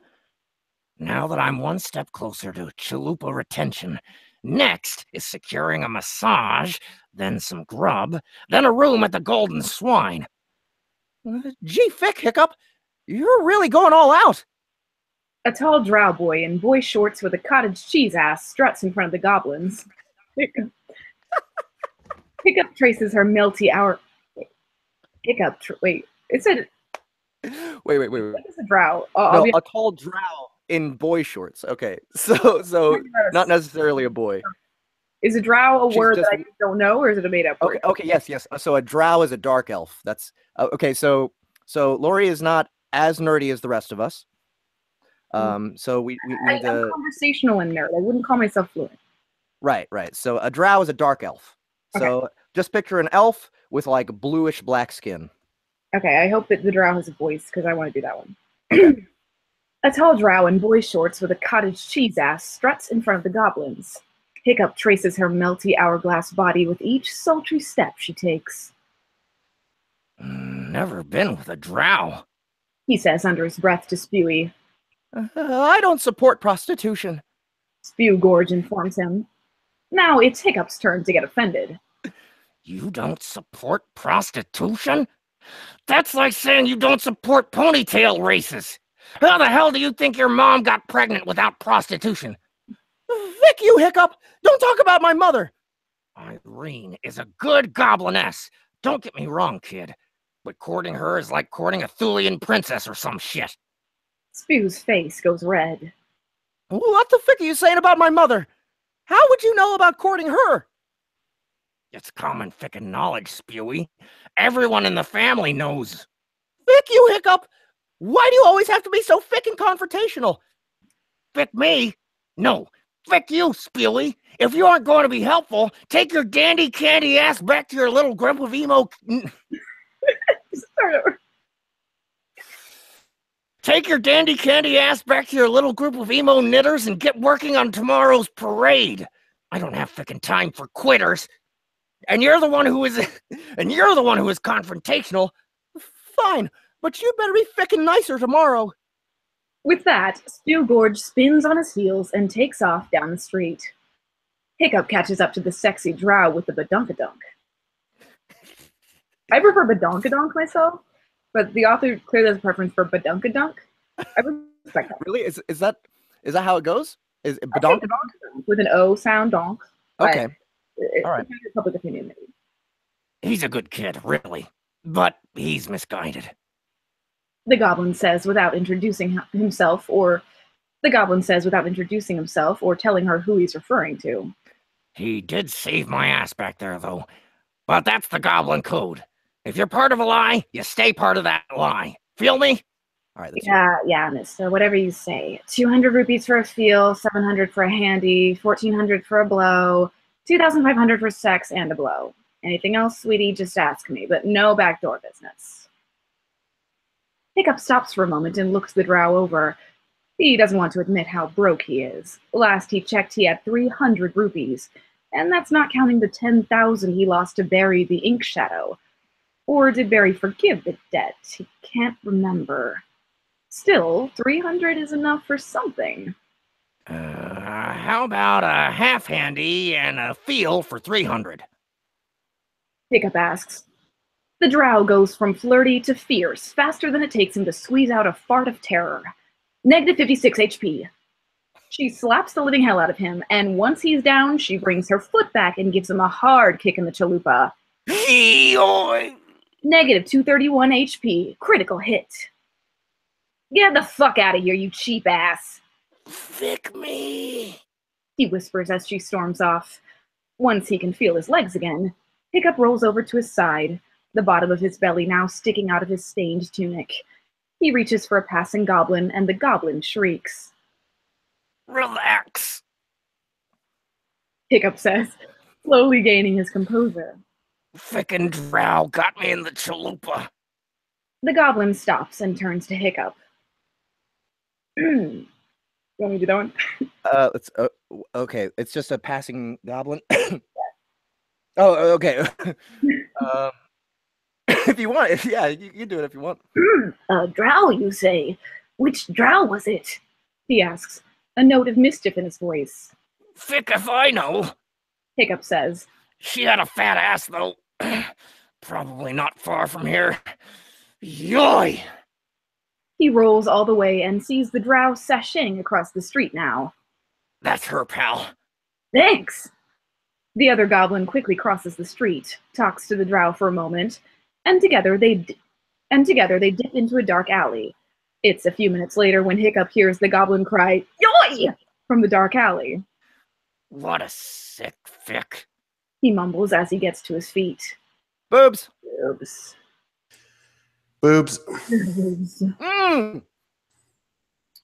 Harmon. Yay! Did you drink? I drank. Can you hear me? Yes, of course we can hear you. You said to be like, you amateurs. Let me show you how it's done. All right, I just have to get my wine going right now, so give me 2 seconds to pour out my cup. Or one out for us. Is Soar hanging out too? Yeah, but now that I have the headphones on, she's not gonna be able to hear it, so I'm gonna put her on in the other room. Oh yeah, do that. If she that would be cool if she hung out with us too. She was laughing pretty hard though. Hiccup's her favorite, so which makes no sense to me. Soar is All right, Harmon's. give me a second. Soar is Harmon's wife. Okay, sorry. The guy's looking at the comments. Let's see. Okay, so we're at boobs. We're taking a little. Oh, I have 10 minutes in the penalty box. Did you guys know this? What? Yeah, Dave gave me 10 minutes in the penalty box for not knowing what a drow was. So. Oh. Do you want to? I vote Lori. Harmon. Do you want to take over narration? Hello? Can you hear you? I don't know. He might not be there. He's probably talking. I keep doing like the really amateur thing of like getting really close to my microphone. Okay, so you know what's really funny? Yeah. This Jehovah's Dragon guy is like hitting on you. Yeah, right I did notice that. I'm a female on the internet. It has happened before, once or twice. He's like, hey, I'm a disruptive asshole. He's asking if I'm young and proud. I don't know if that's. But what's up, honey? Oh no, we're giving him a lot of attention. He's gonna like that. I guess so. That's your dragon. You know what? Never mind. Oh yeah. It's gonna be a joke, but. What's happened to this live chat? Since I've been gone. He went away and it deteriorated. Can you put on headphones? I have headphones on. I don't. Yeah, but yours is. Wait. Are you hearing just a slight hum? It might be my laptop. No, it's not the hum. There's an echo. Yeah, I'm hearing a crazy delay. Give these haters. Okay. Okay. Ignore time. Ignore time. Ignore that guy. Someone needs headphones. Could be me. It could be. I have to do earbuds if so. I'm using the same mic I use for our podcast. Ian Mitchell might be offering to I'll be right back. admin. I'm too drunk to have this delay. Let me try to unplug and see if it's still going. Okay, there's got to be a way. to. All right, I'm taking my headphones off. It's gonna be a little bit easier. Sound booth. Is the metro section. That's interesting. So I have to figure out how to make someone admin so they can kick somebody. Oh wait, there's got to be a way. Let's see here. Links. No. What really sucks is putting actual time into this. I just realized you guys got to listen to echoes of my parents' TV for a few minutes there. It's like, did you guys learn anything from Fox News? Okay. They got something interesting to say half the time. Is that any better? I don't hear an echo. Perfect. Yay! Thank you, Laurie. Drink for no echo.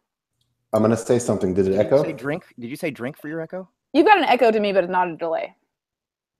I said drink for no echo. Drink. Can I drink for delay? Mm-hmm. Yay. I'm going to slightly close my door because that's probably the echo that you're hearing. I didn't just slightly. I just close it all the way. Okay, so I was called a metrosexual. I don't know if you guys. That's pretty old-fashioned. I haven't heard that since like boy bands. It's pretty old. That's like NSYNC era insult right there. It really is. It really is. But you know, maybe it's true. I don't know. It's hard to tell. It's kind of like a nebulous term. He could be one of Hiccup's fans from the future, one of the Fickers, who is somehow. I've been commanded to let my hair grow. It's funny because if he's a troll, he's not like a very mean troll so far. I mean, I hope you don't take that as a challenge. But like, let your hair grow versus like, you know, like other stuff people say to women sometimes. Like, damn it, you know, I shouldn't have even said that. To be honest, I mean, like, he seems really innocuous. I don't know. Like, yeah, he's not a very good troll, to be honest. He's benign troll. Benign troll would make a good band name. There's got to be a way to give someone some admin powers here. Well, I don't know how. Somebody with less alcohol in their systems, maybe. Yeah, I know. I wish he had. A lot of power. I wish he had shown up while I was sober, so that I could. You're like, there knows now. I'm just gone. I'm already gone. I've had probably like 5 fingers of this stuff already, and I could make a joke there, but I won't. And I really don't want to go switch whiskeys right now. It's just too good. All right. So, I thought you were on the Scotch. We are at the what is this? The third boobs or the second boobs? You know, boobs. It's just a number. You know, Harmon. Boob. Yes. That was supposed to be subtle. The boobs? The boobs? Should we say it more subtly, like? Yeah, just the people that were really. He mumbles as he gets to his feet. Boobs. Hiccup looks at his little, you know, just like an aside, just sort of work it in, because I really like to just yell boobs and you know, but it's up to the author's intent is more important, you know. Okay. Wait, which boobs are we talking about? Let's backtrack. I meant the boob as the chapter break. Yes. Right. Yes. I just, if anybody can't tell, I want to make it clear that where are the boobs? Where are the boobs? We are at the boobs of chapter 3. This is the kind of like 90s boobs we're talking about here. 90s boobs, like when. Yeah. Except okay. Here's how I used to type them. I would put a capital Y between them so that they look like really sick cleavage. You know. Oh yeah. Yeah. But it's obviously fake boobs, right? Whoa. From the 90s. I mean, I think they're real. You think those are real? Really? Those? I mean, I have to touch them to be sure. Okay. All right. So you're supposed to be in the penalty box. That's why we wanted Harmon to come back so that he could be the narrator for a little bit. No way. Okay. No way? He's not into it. Okay. All right. Well, you're gonna have to take some kind of character. Me? No, Harmon. Oh, Harmon. Okay, sorry. You know what? What about- I don't what want to about put this, you in the penalty what about box, this, Lori, because you're too new. Doug Bug guy. Okay, Doug Bug is like Doug Bug from the notes that I got from Harmon is like a Hugh Hefner type of guy. Oh, Harmon. You know, I haven't known you very long, but that sounds like you. No way. Sounds like a role you were Doug born to Bug. play. I think so. I think Lori should continue to be narrator. And Do you then- wear a lot of silken bathrobes? I think he does. My wife just bought me a bathrobe, Oh, There it is. perfect. I mean, you got the job. Yeah, so I'm Doug Bug. you're Doug Bug. All right, Lori, Okay. continue to narrate. Where I'm have you going to been? just absolve you from your penalty box because we were hanging out for Okay. a long time waiting for this. So let's go. Okay. All right. Hiccup. I made the mistake of What was the last line that was read? And then I can go from there. boobs. I mean, before that. Wait. What a sick fic? Is that? Correct. Oh, okay. So I'm still narrating, or did you want to do Yes. it? Boobs. Hiccup looks at his little leather book and back at the sign in front of him. Wild cherry oriental massage. He reads aloud. His notebook. His notebook claims that Doug Bug's spa should be named White Cherry, but maybe he wrote it down wrong. Without further ado, Hiccup kicks open the door to find the next guy that owes him a favor. Doug Bug, a goblin with a frizzy Copernic fro, roomy eyes, and cherry red cheeks, looks up from his latest issue of Wet Goblin Hole's Ponytail Edition. Hiccup, is that you? He asks, peering down at the goblin from his perch on a high stool. Vic, yes, it's me, Doug Bug, and I'm here to collect. The two share a laugh as Doug Bug walks over to him. You ain't got nothing to collect, Hiccup. Yeah, you're right about that. He says after they bottom. Wait, is that a typo? Fat He bottom? says after the bottom of his belly, now sticking out of his. Wait. What? Wait, I think what? I say he says after they shake hands. You know what? I'm okay. So I told her that the the updated version you gave me was just like stats and stuff. Okay, I'll just take over for this line. He says after they shake hands. But what's the- it's nice to see you, old pal. I think I'm missing a page Hmm. because I have bottom of his belly, stained tunic, etc. Wait, yeah, it is missing. Yeah, it's definitely missing a page. What Well, the I guess shit? Harmon's gonna have to Okay, over one page. okay, wait, hold on. Try this. Yeah. Flip your Kindle or Device. whatever you're using Wait, to wait. horizontal. Let's try it. Yeah, you're right about that. Yeah. Okay. He says after they shake. Oh, we got it. Yeah. Shake hands. But it's nice to see you, old pal. I'm gonna go for a new voice here. Let me think. I don't know. What's a Hugh Hefner voice sound like? Dude, you just gotta age Sleazy. yourself up. Number one. Just sleazy. Just like think of your gross. Okay, I got it. Okay. He is super sleazy. It sure as fick is. So what brings you around here? Doug Bug Doug Bug. asks. You hungry? Vic, yeah, I'm hungry. I also just got kicked in the gonads not long ago. Got any ice? Can't help you there, but I do have some fried dragon skin if you're interested. This is the good stuff too, gluten-free though. I've been off the gluten for a few weeks now, feeling fickin' great. Hiccup nods at his old college roommate. You look great for a 150-year-old goblin, that is. So look, enough about the gluten-free bullshit. No offense, I'm going to cut right to the chase. Doug Bug offers him some fried, gluten-free dragon skin, and Hiccup greedily starts crunching on it. By all means. I need a favor. Don't we all? This one is serious, Dougie. I got a fickin' ink shadow after my chalupa, and I've promised to show him a damn good time. The color drains from Doug Bug's cherry cheeks. An ink shadow. Sorry, Hiccup. You know how I fickin' feel about those things. Ick. You and me both, buddy. Especially when they start taking goblin parts and wearing them as fickin' jewelry. As you can see, I'm in a bind. And what is it you need from me exactly? Hiccup finishes chewing the gluten-free fried dragon skin and swallows hard. Don't give me that look, Dougie. Who the frick was there when you got your chalupa caught in a peephole and were too afraid to call anyone else for help? That was 20 years ago. Besides, I loaned you 500 rupees you never paid back. We've all been there. I donated those rupees to charity. Fick me. Have you met Spewy, my cousin? Well, possibly my son. Definitely my son. I know he's your son. Well, he's a frickin' charity case if there ever was one, and those rupees went to his private school fees.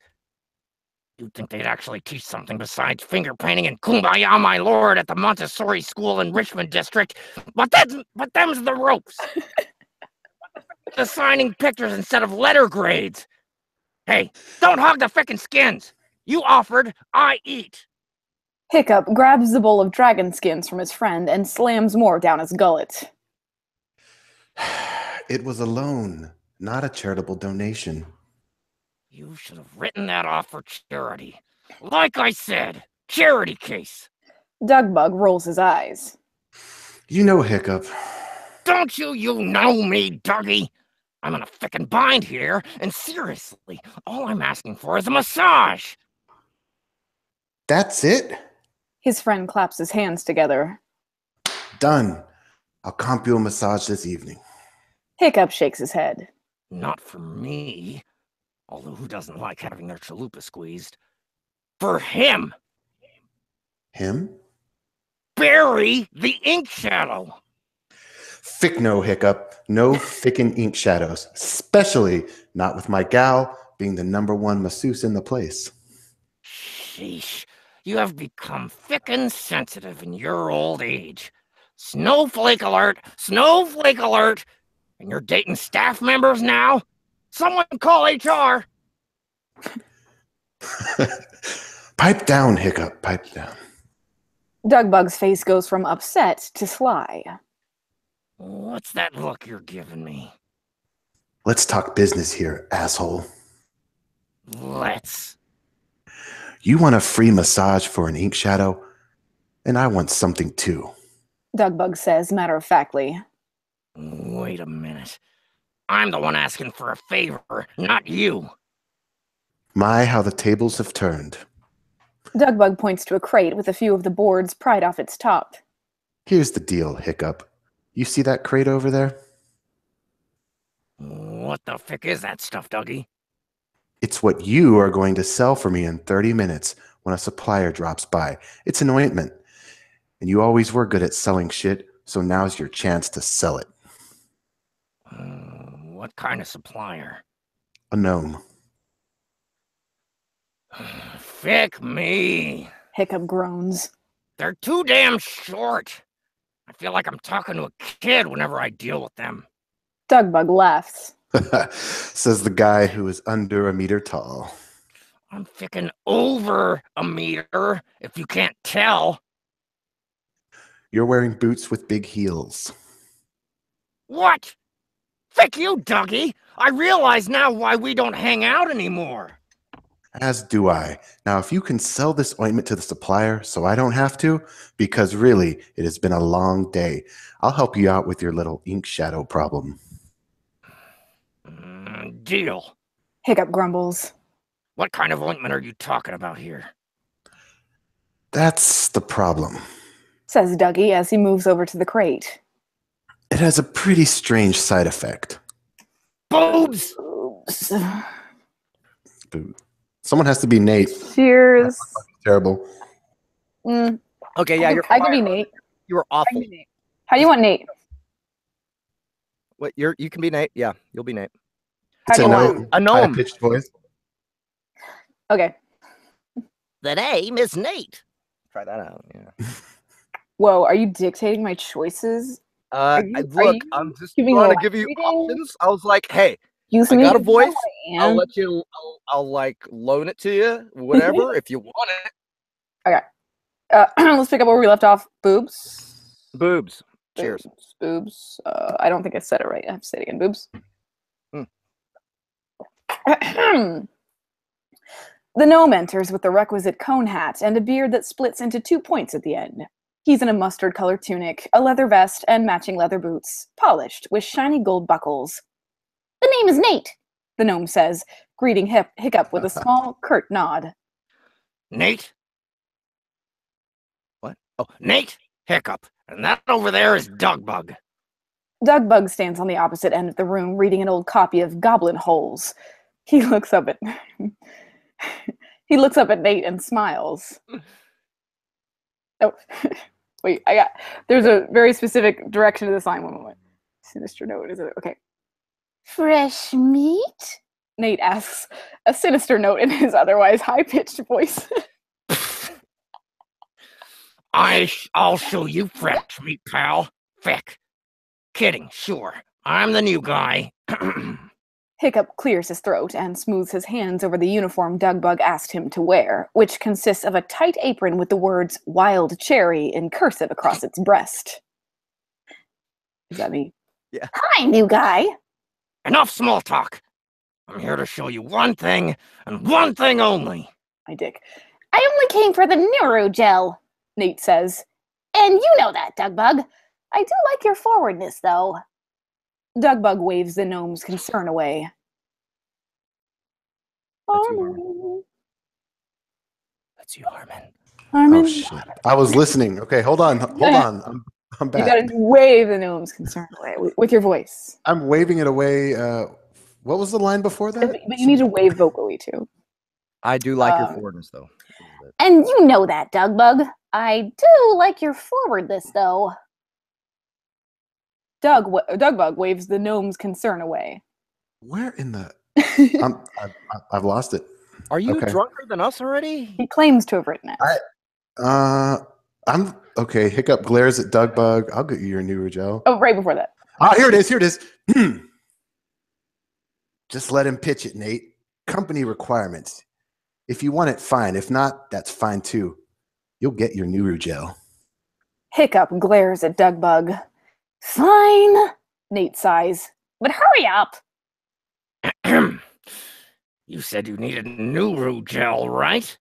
Asks Hiccup, an idea formulating in his goblin brain of adequate size. "I did?" And I'm going to assume that you have some frickin' chippies? Or maybe some drows? Hell, could be centaurs for all I know. Wait a frickin' minute. Scratch that last one. Can't see how that would work out. Where the frick was I? Nate's bushy eyebrows furrow. "You're kidding, right?" Frick, no, I'm not kidding. I really got lost there for a moment. Listen, no, man. Let's bring it down a notch. So it's just you and me. Come closer. "Ugh, you smell like dragon wings." I didn't fart, and no, I don't. Hiccup takes a step toward the gnome. "No one said you farted." Well, I did, and I'm not proud of it. I have a frickin' gastrointestinal problem. Something about an imbalance of bacteria in my gut. No frickin' healthcare to cover it. But that's beside the point. Neurogel is used to do some slip and slide on clients' bodies, correct? "That is a good interpretation of what my masseuses do with the gel," says Nate, his face now steeped in skepticism. Got any old clients? "I do." Do they ever have problems getting it up? Hiccup flicks his finger out to make a point. Like that. "That is a problem for a few of them, yes." Well, in that case, I want to show you what this ointment can do then. Hiccup rolls up his sleeve and places a glove on his hand. First, I'll show you what it is designed to do. With the gloved hand, Hiccup squirts some of the ointment on his flabby bicep. As soon as he does, his bicep perks up and increases in size, a bulging vein appearing. Once he's finished, it looks like he's just hit the gym. "It makes you instantly grow muscle mass?" Hiccup flexes his arm, showcasing the closest he'll ever get to a bodybuilder physique. Pretty frickin' stacked, eh? This is of no use to me." Isn't it? Hiccup looks from the gnome to the gnome's junk. "You can Oh, it's me. You can put it there? Vic, yeah, you can put it on your chalupa. I tried earlier and it totally works. Now, I'm 154 years old, so relatively young. But you put this on an old farts chalupa and I'm talking instant tent pitching. So, what do you say? You going to buy this box? Or are you going to let me sell this stuff to the spa across from yours? Would you like to test it first? Is there a rupee back guarantee? There is now. Hiccup says, shooting Dugbug a shit-eating grin. Nate slowly nods. Fine, you got me. Sold. Add it to my bill. Boobs. Drinking some wine now. Remember that time the author told us he wanted boobs to be read subtly? Oh my god. Boobs, boobs, boobs, boobs. I want to look back at some of the chat because we've been ignoring them. Yes, let's have a moment to look at the chat. All right. I'm afraid of what I will find. Well, yeah, it's gonna be a lot of asshattery. Let me check this out. Jehovah got the hammer. Wait, no, he didn't. God damn it. No, he didn't. Jesus fucking Christ. Okay. I can't tell if he's being serious about the Bible or not. Yeah, probably not. Jeff quote of the day: who doesn't like having their chalupa squeezed, right? This stuff always comes out the end.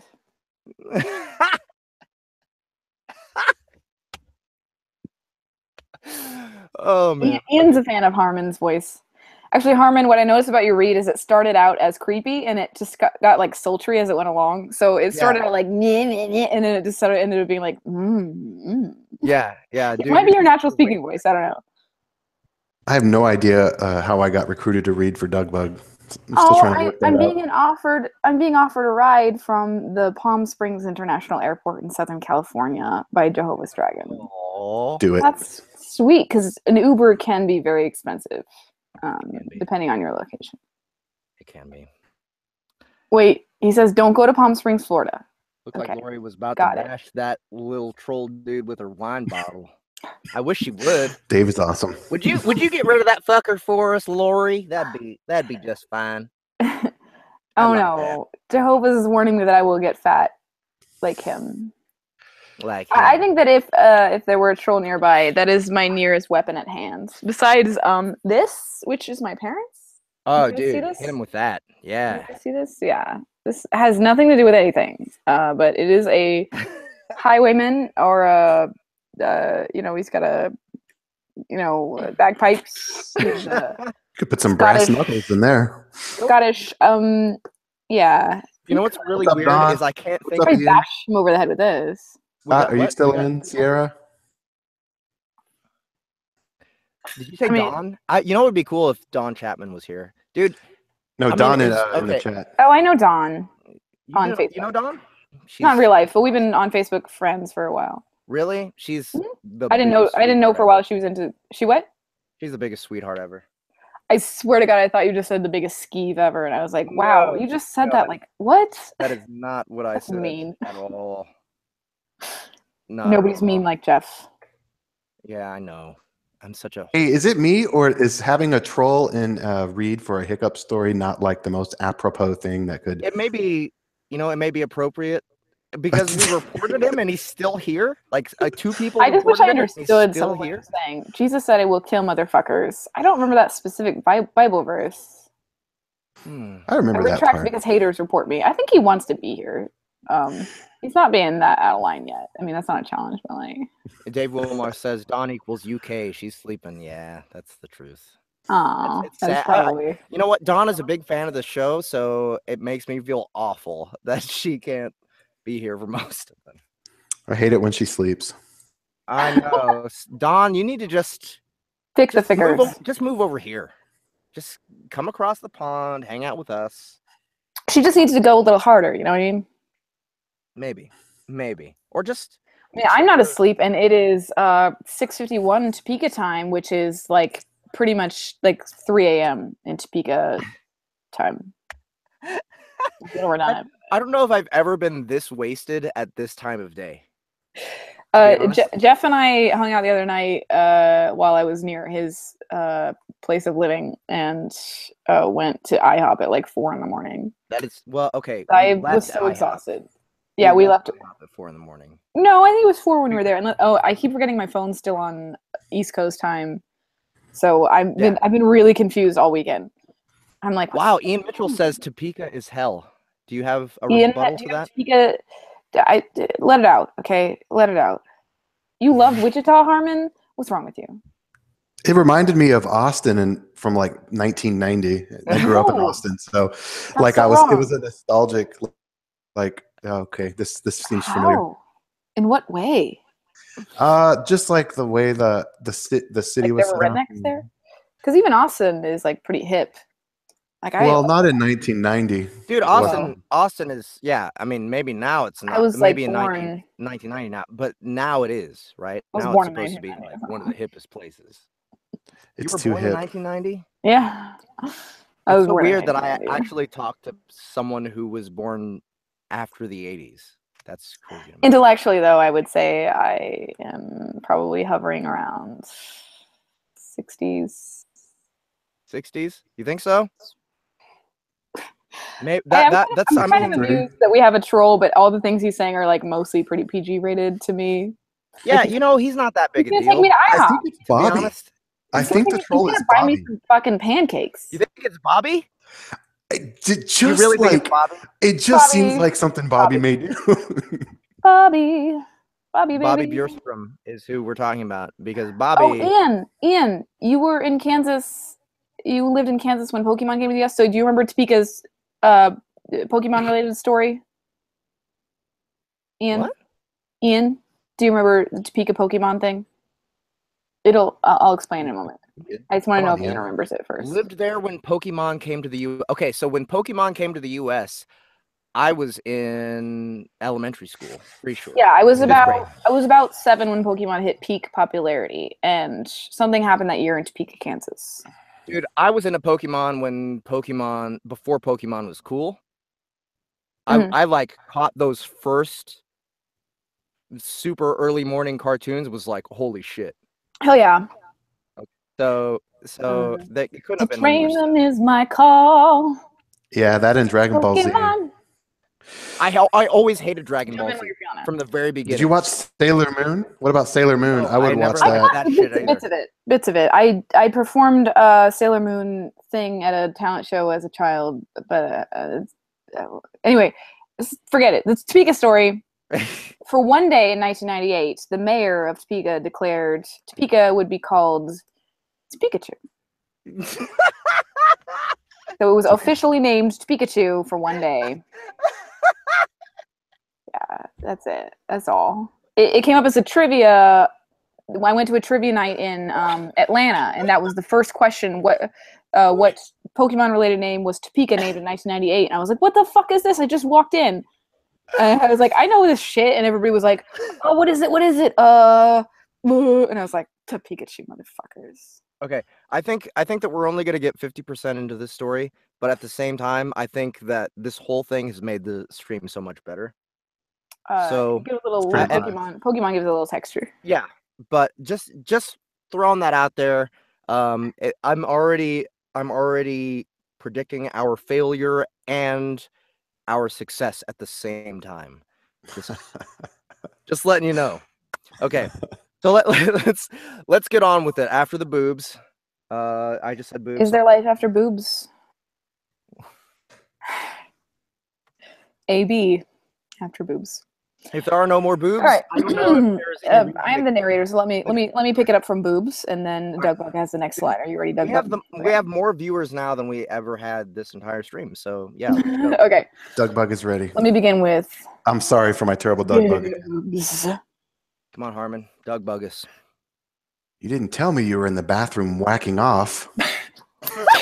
Dougbug says, as soon as Nate leaves with his crate of boner ointment and the Nuru gel. Can we drink for boner related, for the word boner or euphemisms for boner, like pitching a tent? Can we drink for that?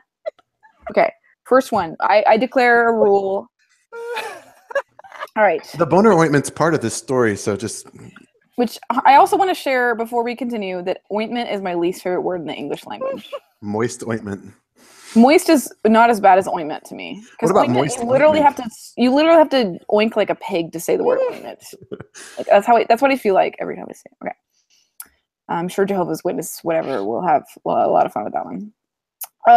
Dogbug says, as soon as Nate leaves with his crate of boner ointment and the new root gel. Hiccup's arm has started to deflate, but the bulging vein is still visible. Wait, who's talking now? This is Hiccup. All right. Okay, well, you told me to work on my sales pitch, so I went in there to see for myself what the stuff did. One thing led to another, and, well, frick, I sold it. You jerked it to your own muscled image. Frick, no! I'm no fruit bat. I just happened to touch my chalupa to piss, and boom, it was huge. Don't know how long it'll last, but that dog will hunt, if you get my drift. Fick me. Frick, you was right. Hiccup rustles around in his pocket for a tube of the ointment. Took some for myself, too. My fick, doggy, you gotta try this shit on your chalupa. Fick, it's good. I haven't had that much girth in years. Years! You said you were tagging the help, right? Well, throw some of this on next time. Dogbug considers this for a moment. I hadn't thought of putting it there. Fick. You should have taken a tube for me, too. Hiccup cracks a grin. I had a feeling you'd say that.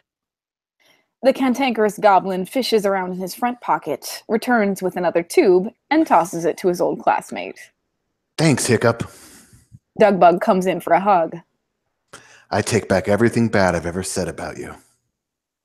That isn't necessary.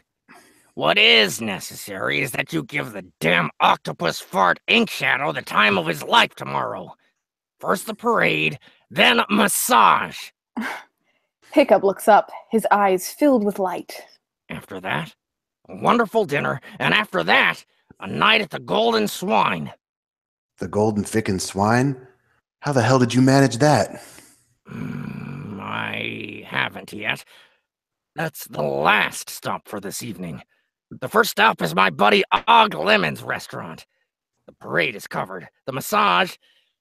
Now on to some fine dining. Dogbug shakes his head. You know that damn Orklin? Know him?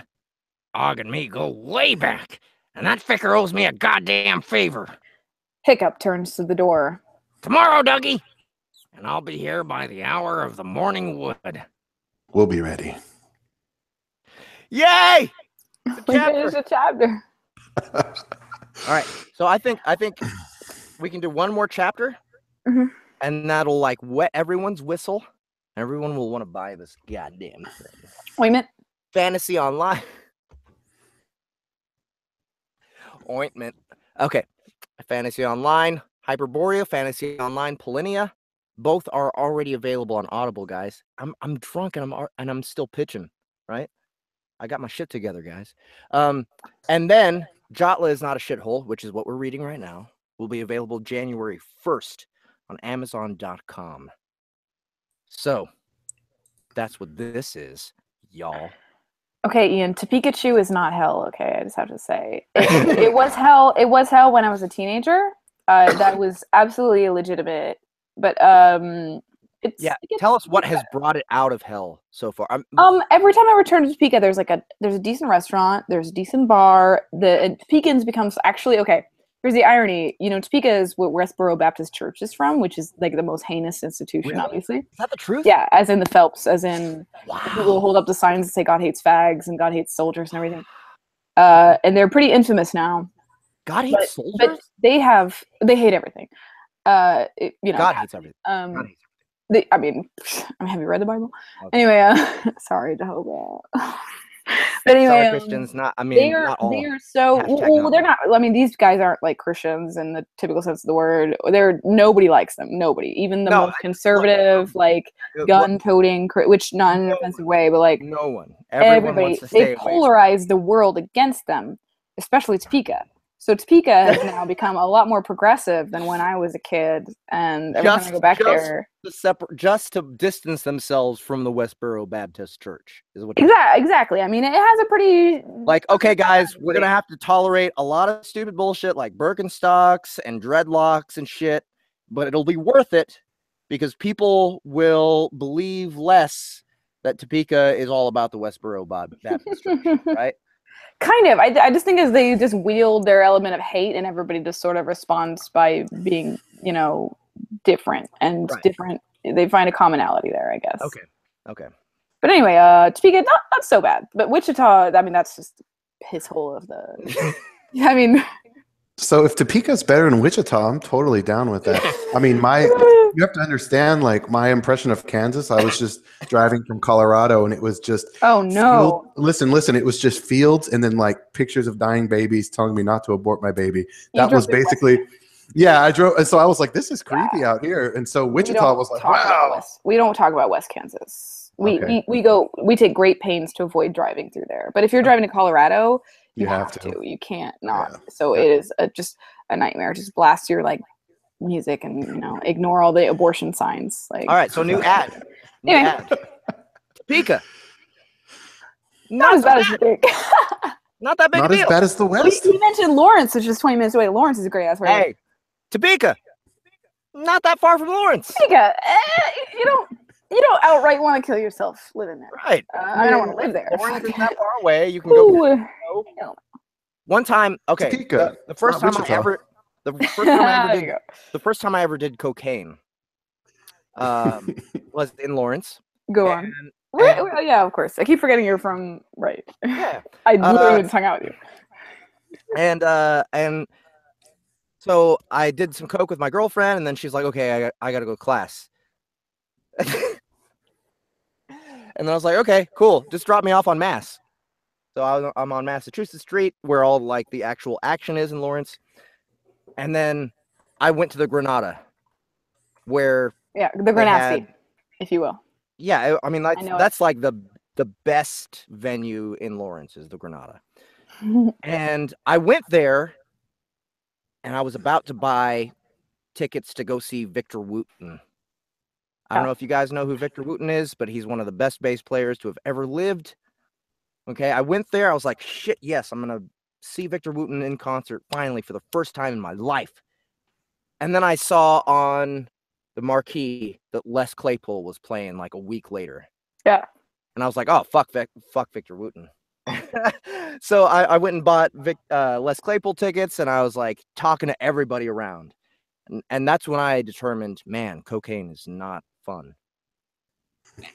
I just don't like it. I don't like it. Like, it made me angry and talkative, and that's it. I don't know. I mean, you're always angry. You're just the worst jerk ever. No, I'm just kidding. Oh God. Hey, why did I stare into your window? What? You were looking for cocaine. Stop it. You're turning me on a little bit. Okay. Let's see. Chapter 4. He doesn't get it. Let me. Do you want to do chapter 4 or chapter 5? Chapter 5 is pretty funny. I made up that joke just FYI. Do you want to just skip? Do you want me to just skip it? Yep. We can skip a chapter. Chalupa. Well, boobs. Okay, this is chapter funeral 4. potato. Let me see. This is funeral potatoes and hot ass dragon wings. You know what? Hot ass balls dragon wings is a fun chapter though. The chapter or the title? Potatoes. Yeah. All right. Let's just do chapter 4. I think this would make a great radio drama. I think so. I don't think any women should be involved, but hold on. Okay, we've been like bullshitting with each other and not watching. I've been watching the chat. David. All eyes on the chat right now. We don't talk about Speaker's only hit teen drama, okay? Is there one? Day, he doesn't understand. Yes, that's true. He doesn't know what he's saying. They had a hit teen drama? No, they didn't. No, they didn't. Look at how active our chat has been. This is amazing. I'm very excited about And that's with the addition of one troll. Dave Willmarth says, what the fuck is Pokemon? That's probably my favorite comment for the night. Okay. He's full of it. He knows Pokemon. Pokemon. Nobody laughed at my joke, so I think I told. I correct me if I'm wrong, Jeff, but I think I told you for Kodai's voice The bad guy from Pokemon. Yes, you did. Yeah, You okay. did. Okay. Yeah. Okay, but I didn't say that during our interview on what was that I don't. podcast? It's been a while Talking since podcast. Pokemon. Talking I didn't audio say books, bad yeah. guy. I didn't want you to sound like a hack when I said Wait, that. there's like a mean trainer, right? Who is like a bully. No, right? okay. You remember Team Rocket, right? Yeah, it's Team Rocket. Yeah, I remember their rhyme. The male version.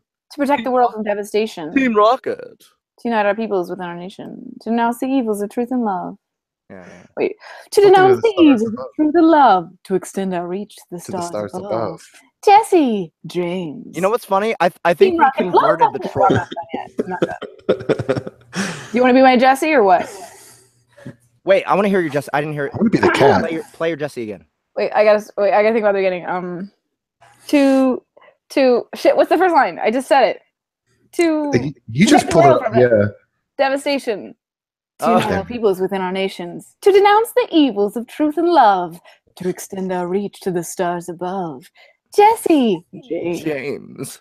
Team Rocket, blast off at the speed of light. Surrender now or prepare to fight. Oh, Yeah. Yes, that's right. Surrender now. Prepare to fight. You're right. You're a better Jesse. Yeah. This is why we're a team. All right. Oh man. Okay, so chapter 5. Are we Oh, going? and then they get killed. chapter Team 4? Rocket, blast off again. Again. Talk for 2 more seconds. Let me just briefly scan these and see which one would be funnier. Team Rocket, blast off again. Yeah, just a little more Pokemon. Oh shit. You We got the tease wear me time. and I'll tease Let's do you. chapter 5 because Tamina's in that one. Pokemon. Okay. All right. So Pokemon. you get to be a character this time. Soundbooth. Hey, you know what? I want to be Curtis E. Flush because I'm from Texas. Really? And Yes. and I have a super Texas accent. I can pull it off. Do you? Yeah, I Like, can. are you okay? So, are you currently hiding your accent? No, I don't. Since I'm from Austin, I don't have the accent, but I have grown up around it. So. But you grew up. Okay, so you know exactly what you want. Oh my God, 100%. I would play this character way better than Doug Bug. Yes. Okay. Oh, hang on. My mom. I gotta talk to my mom. Keep talking. Okay. Your mom can play Og Lemon. Is your mom hot?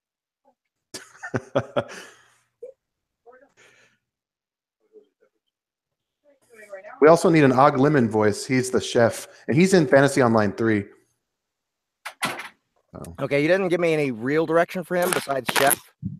I thought like it would be funny if he was like, I don't know if you ever watched any like I'm these. gonna make love to you, woman. Guys, Shit, who's the guy? Guys, What's I'm up? sorry. I have to go because my parents want to take me to Jose Peppers. No. They live in Topeka. Really? So, oh shit! I hope that nobody lives in Topeka and they're gonna Why stop. don't you just have him hang out with us for a little bit? 20 more minutes? Hey, Dad. Just tell him, hey, look, I'm a star. Let's just go until he comes back and tells me we have to go to Jose Peppers. What chapter are we on? Chapter 5. Chapter 5. He wanted to skip this chapter 5 because he wanted to do what's his name? Og Women. No. Curtis E. Flush. Curtis. Oh, I'm sorry. It's Curtis E. Flesh. That's funny. Yeah. Are there any women yeah. because I could do their voices. I'm just saying. Yes, there is. Tamina's in this chapter, I believe. Yeah.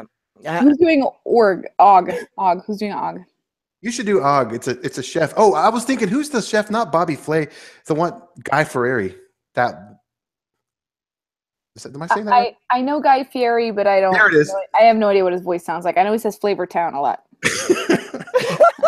Any chef voice that you can pull off.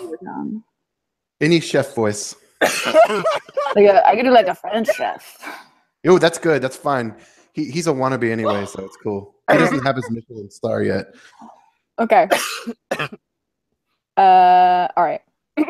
Chapter 5. Fright Night at the Golden Swine.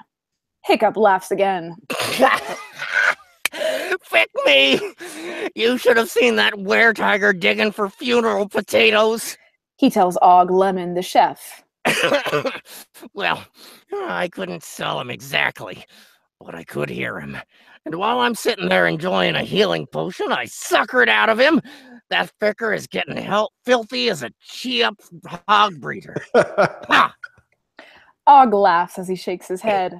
The founder of the world-famous Gob Tree restaurant is still in his chef's apron, the front of which is splashed with red and orange stains. Hiccup spots Og's bottle of hot as-ball sauce on the countertop and licks his lips. Anyway, I got the funeral potatoes, and the Ficker agreed to take part in the parade tomorrow. Fick me, right? Best con I ever pulled. The shady goblin says as he slowly moves toward the bottle of powerful hot sauce. Say, what's that you're cooking over there? He nods to the oven and a tray of meat on a grill inside. That's right. Sorry, I don't feel like he should be French, right? Yes, he French should. is down. Okay. Yes, That's he cool. should. That's cool. He's half orc, That's half right. goblin. Okay. Craziness That's is cool. right, Og says, a grin stretching across his face. He's handsome for an orclin. Especially when he smiles. When he gets angry, however, his more orcly features come out, such as his slight underbite and a series of stress lines on his forehead. You think I should do an underbite, right? Yeah, underbite and French accent. Yeah. Seriously, Hiccup, you've got to try this before you leave. Og places an oven glove on. Og places an oven glove on. Sorry. And as he takes the roast out of the oven, Hiccup pivots in front of the bottle of hot sauce. Don't mind if I do. He whispers. The crooked goblin places his hands behind his back, grabs the hot sauce, and tucks it deep into his back pocket. That's you. No, that's you. You're Og. Yeah, it says he asked Og. Oh, sorry. What's that? I did not say anything. Oh, must be hearing things. Damn auditory hallucinations. Seems to come with the territory of getting older. But never mind me, son of a thick lord. Og, that smells great. Og slices some of the roast and places it on a plate for Hiccup. The goblin sucks it down and wipes his big lips on the bottom of his tunic. Well, that was spectacular, Og. Not gonna lie there. Oh, look at the time. He glances down at a watch he isn't wearing. I need to get to the Golden Swine before it gets too late. One more favor to collect on. I will see you out. I haven't eaten anything. Drinking. No need. Og. He says, backstepping to the exit. I'll just frickin' make my way out here. See you tomorrow. Oops. I should probably call it there. I'll leave it on the boobs. All right, leave it on the boobs. You leave it all on the boobs. Lori, thank you so much for hanging out with us. Thank you. And being our narrator and being our French chef. Thank you. Thank It you. was awesome. I just wanted to read these pretty quick. Yeah. Oh yeah. Ian was full of compliments about my James. It might have been your James, but it's probably mine. I'm just saying. Over the yeah, he was probably talking to me. Sorry, He was probably talking to me. I'm just saying. See, our troll is gone. He's gone. He got bored. He's like, you know what? These guys aren't even that pissed that I'm here.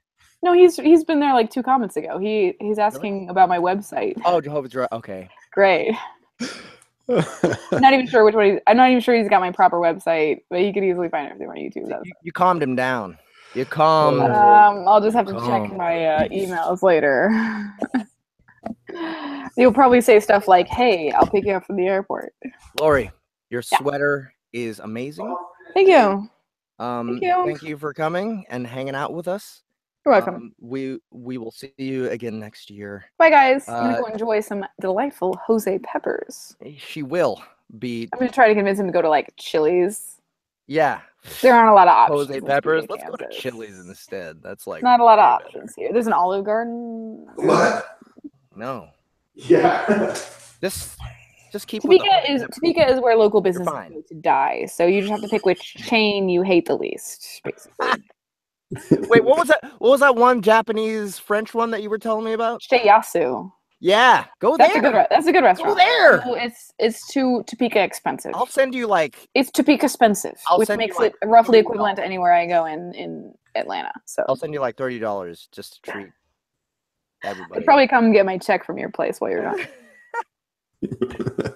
Once I get paid for Dave's book. I'm sorry, not Dave's book. That's not ready yet. No. It's Noel's book you'll be paid for. Right. Everything's running together. But Dave, is actually here and hanging out with us. I So know. That's why Dave it's there. is so happy to see you. I'm sure. But thank you so much for hanging out with us. Go hang out with your family. Be festive and all about the holiday. Thank you. That's why she's here, back here in Kansas. I'm Yes. in Missouri, so I'm not really here in Kansas. Yeah, he doesn't like to acknowledge that we're next door. Well, no, he's like an hour fine, from we're me. neighbors. I mean, I'm not ashamed. Like, I can't control who lives next to me, right? This is my usual like microwave. So I'm in Missouri, though. not like it's supposed to be. Sure. I'm Okay, look at all the like religious stuff behind me. I just noticed. It's kind of hot. Okay, boobs, everybody, boobs, boner ointment, and goodbye. Goodbye. Thank you, Lori. Bye. You're the best. Bye. Hiccup. All right, I'll take back over for the narration.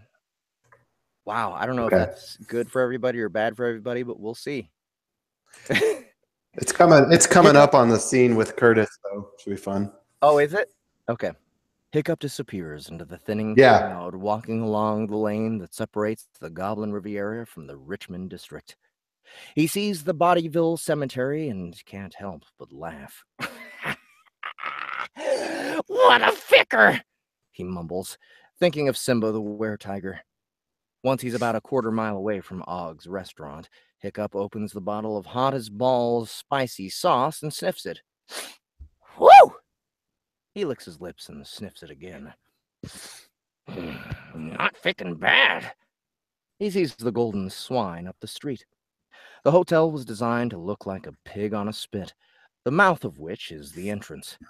It is golden, hence the name, and from what Hiccup has heard, it has about 70 rooms, most of which are booked on any given night due to the hotel's notorious exclusivity and its view of the only nice beach on the Goblin Riviera. Hiccup wipes his hands on the front of his tunic and walks up the carpeted red stairs that lead to the entrance. An orc in a tux steps in front of him, preventing his massage. Move it, pal! I've got business in this hotel, Hiccup says. Harmon. Just a regular orc. You're a regular orc. What's your room number? Probably the same your mom and your sister are staying in. Look, Toothy, keep up the fickery and I'll tell Curtis E. Flush that you were giving me shit. The orc straightens up. You know Mr. Flush? Fick, yes, I know Mr. Flush, as you call him. We go way back. Way, way back. I will need to confirm this. Then frickin' confirm it. I don't have all night. I got real problems over here. Tell him it's Hiccup. He'll frickin' know who I am, damn it. The orc enters the lobby of the Golden Swine and returns a couple of minutes later, a mollified look on his face. Please follow me, Mr. Hiccup. That's more like it, he says as he enters the lobby.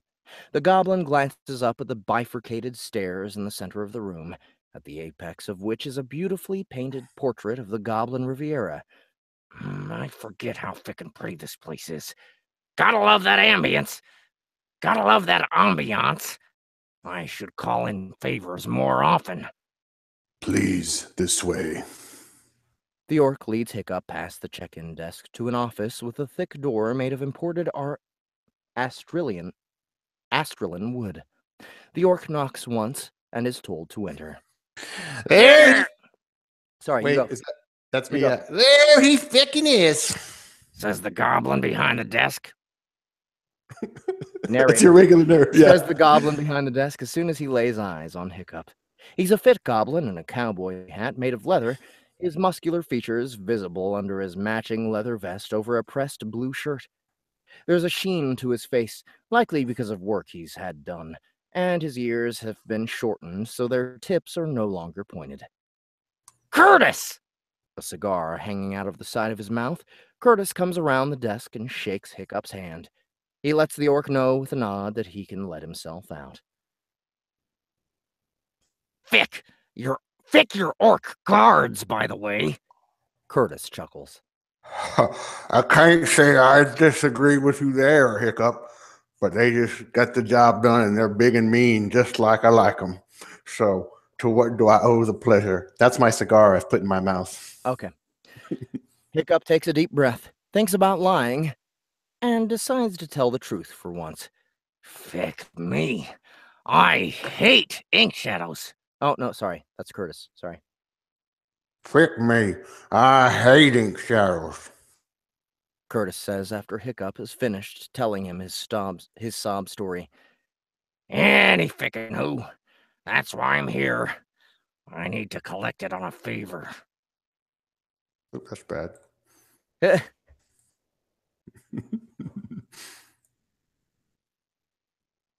Tell me what you want me to say instead. Same. I need to collect. No ED. I need to collect on a favor. Kurt takes another puff of his cigar. Okay, then. Remind me again what favor I owe you. Hiccup takes out his little leather book, licks his finger, and flips through it. All those are favors owed to you? Sure fickin' are. Here it is. The time I didn't ask out your daughter, even though she clearly had it out for me. Fick, that took a lot of guts on my part. Curtis, especially when she started ovulating. So you're saying I owe you a favor for not asking out my daughter? Exactly. It took a lot of willpower. Curtis nods. Yeah, I'll have to agree on that willpower part. Mrs. Gingerbread Flush has always been a looker. Why, if she wasn't my daughter, just joking. I'm not going to make that joke because it's crass and I'm not a creepy ficker. But what I will say is that she has a nice ass, as do all members of the Flush family, yours truly included. Curtis spins to show Hiccup his rear. Hiccup considers the goblin's ass for a moment. It's a good ass. Firm and perfect for sitting. That's what I'm always saying. Curtis smiles. Now, as for that favor, you're right. I do owe you, because I can't have riffraff such as yourself dating my daughter. Hey! Take no offense, old pal. If you're riffraff, I'm ficking gutter trash. 2 peas in a pot if you get my drift. But let's get down to brass tacks. You want to treat that ink shadow to a night at the Golden Swine, correct? You get me, Curtis. You fickin' get me. I seriously don't want to lose my chalupa. You know I get you, old pal. So here's what I need from you, as a friendly gesture and whatnot. Hiccup clenches his fists together. I thought I was the one who was calling in a fickin' favor. You are, Curtis says, biting his cigar. Trust me there, but frick me, I'm swamped at the moment, and I don't have time to do this itty-bitty task. I only take 1 minute, so no sweat off anyone's backs. Swamped? Fick, Curtis. You're smoking a cigar and you're not in your office. And I don't have a sweaty back. I'm trying to quit, damn it, Hiccup. Curtis places the cigar in an ashtray. Now relax, it's been a long day. A long day? Do you realize the fickery I've been through today? You told me, and I believe you, putting together a parade, a massage, dinner is hard work. So I want to keep it simple for you, and that's why I thought you could stop at the apothecary on the way back to your quarters. You don't even know where my quarters are. The Guildhall district, right? Alright. Someone was supposed to call me a while back, and my fucking phone... I don't know where the fuck my phone is. Okay. Curtis opens a binder on his desk and stops on a page with Hiccup's name on it. I believe you've taken a position with the new guild as their security guard. Gee, Fick, Curtis. You keeping tabs on me? I keep tabs on everyone in town. Part of my business. Like thick it is. Curtis nods. Sorry. I'm glad we agree. Now I need to pick up some nightmare powder from a guy named J.J. Pickle.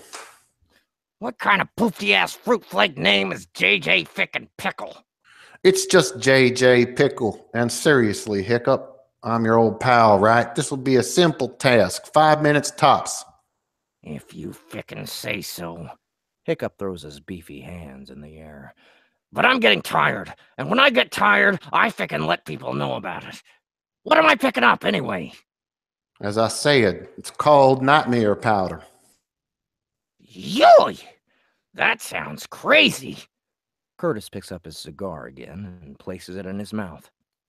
It is scary, and I don't support what my hairs are doing, but I do support the income it brings in. What the frick are you talking about? They started 2 years ago. It's called Frat Night, and it takes place over a long weekend here at the Golden Swine. Also, night as in night, not night as in night.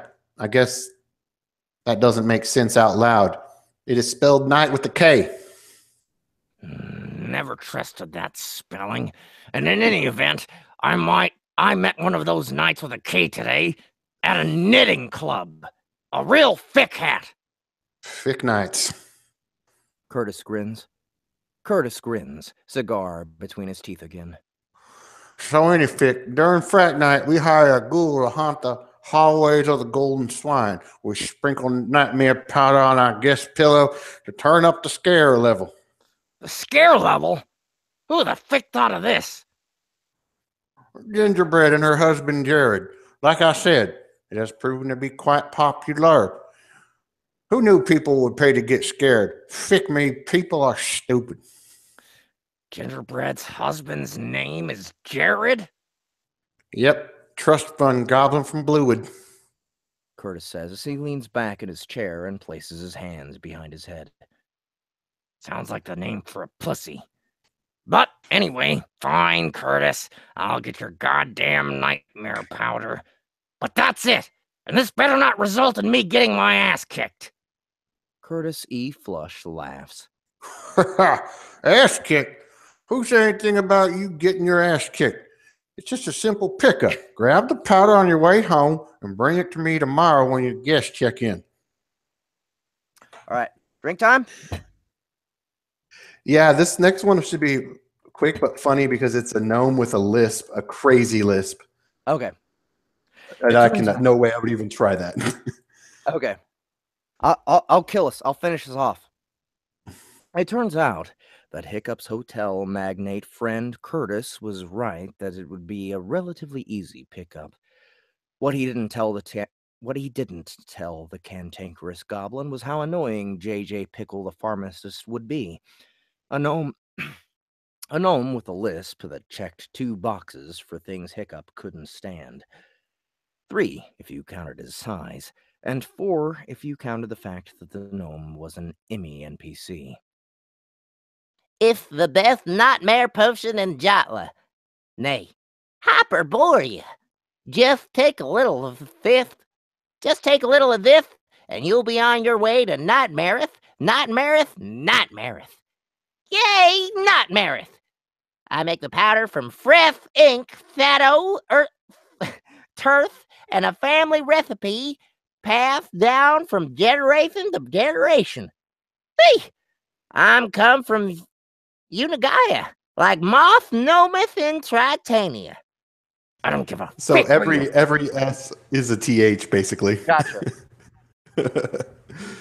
I don't give a frick where you're from. And unless you want me to start randomly murdering your customers, you'll hurry up with my frickin' prescription. It's late! Nearly past the hour of the fawn. That means it's my bedtime. And boy, fick, Pickle, do I have a big day ahead of me tomorrow.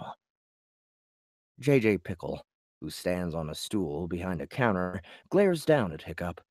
The gnome wears a black cone hat and a matching tunic with the name Pickle embroidered in gold letters across one side of his chest. His hands work meticulously behind the counter, measuring ingredients. chopping various items and bagging everything up as he makes the nightmare powder. There's a lot of goblins in Jatla, but I haven't met many as rude as you, mister. And you've been in Jatla how long? 2 years? Look, Pickle, in case no one told you, Jatla is a shithole. Hell, even the 1%er district pales in comparison to a city like Aramis, or, pick me for even saying this, but it is fickin' true, Kai. Point is, if you haven't met a goblin as rude as me, you haven't been out much. Too busy here to go out. Business is really good. Yeah, I fickin' get it. 9 to 5 keeping you down. You and me both. Buddy. I mean, my 9 to 5 is relatively easy, and the man-child running my guild hall is either ballless or his balls are so far up his gut they're tickling his nostrils. Where is it? Oh, fuck.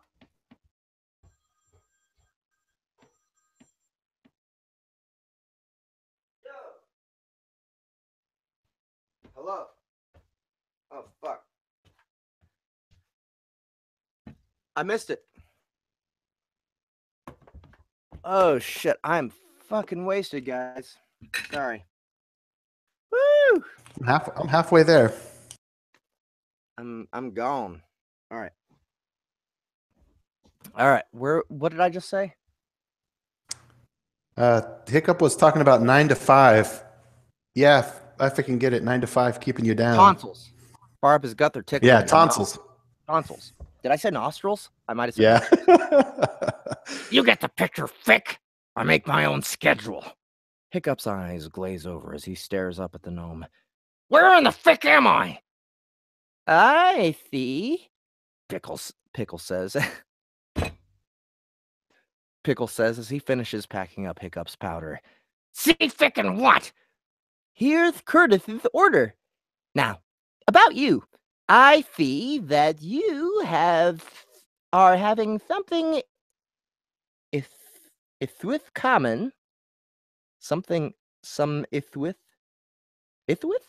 What the fuck is that supposed to be? Probably something in common. Some ithwith in common. Some thwith common with early onset goblinheimers.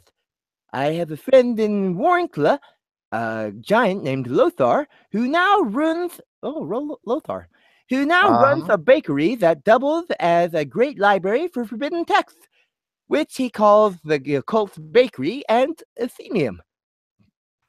If you're interested, I may be able to reach out to him to see if there is a Unigine way to cure your illness. Not necessary besideth. Sheath, you got me doing it now. I frickin' hate giants. Too big. The wizard behind Hiccup coughs to remind him he's waiting to place his order. Keep your frickin' witch hat on, Hiccup barks, or I'll shove it up your ass. Please. Pickle narrows his eyes at the goblin. Do not speak to my customers that way. Fick everyone in Tritania who isn't me. Hiccup swipes the bag off the counter and hits the exit. Okay, guys. I am fucking gone. Holy shit. Fun stuff. It's very difficult to keep reading this way. I've been narrating audiobooks for a long time. 5 years now.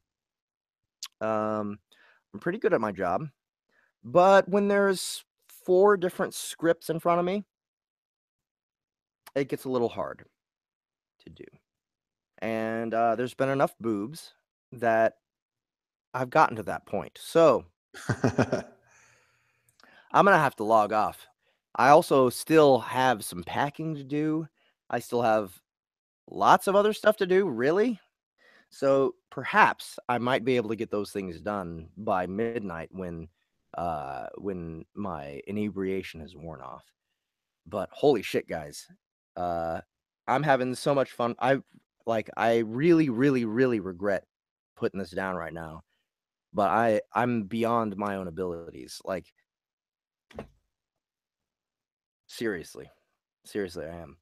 I Gotta get really, packed up. I gotta get packed up. And, you know, at this point, I'm just like spouting gibberish. So, Oh, well, you are reading Hiccup, so that's like. yeah, I mean, that's the job. Spout gibberish. But, you know, there's there's like threads of things in between Hiccup actually talking that are supposed to make sense so that you can follow along. So, I'm Hopefully, failing you can that. sleep on the airplane. Yeah, that's the thing. I definitely should not go to sleep tonight.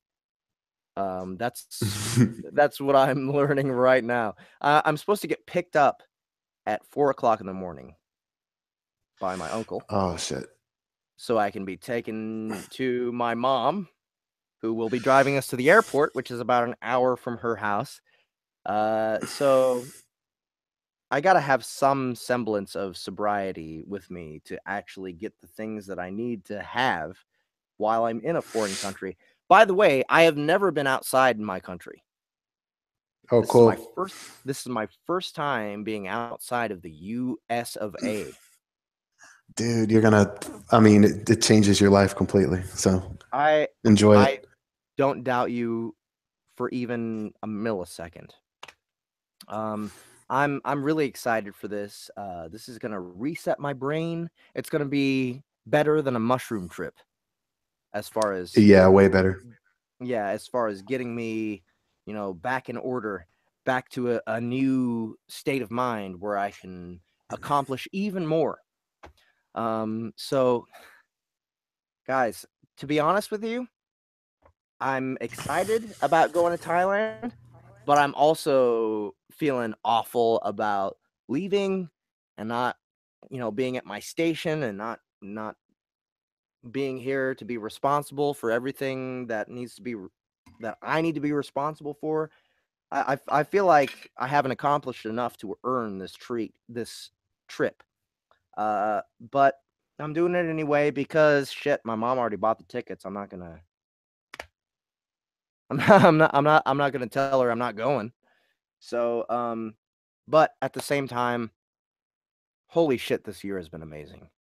Thank you so much for everybody who has been with me for this ride, who has been hanging out with me while I do these stupid shows that I hope that you guys are at least enjoying. And thank you so much again to all the authors who have put their faith in me to put together the audio versions of their books, to bring their characters to life. I can't imagine how I could have. I mean, I can imagine how I could be a better person, but I can't imagine how it could have happened in a way that actually makes sense to get me further than where I am now. I'm impressed with myself to a certain extent, and I'm impressed that I can actually please people to the extent that they will actually pay money to listen to what I have to say, that they will actually spend their time to be on YouTube and hang out with me and the misfits that I bring with me to this channel. Thank you so much, everybody. Thank you so much for hanging out with me. Next year's going to be better. That's all I can say. So, I'm going to log off here. Harmon, you got anything else to say?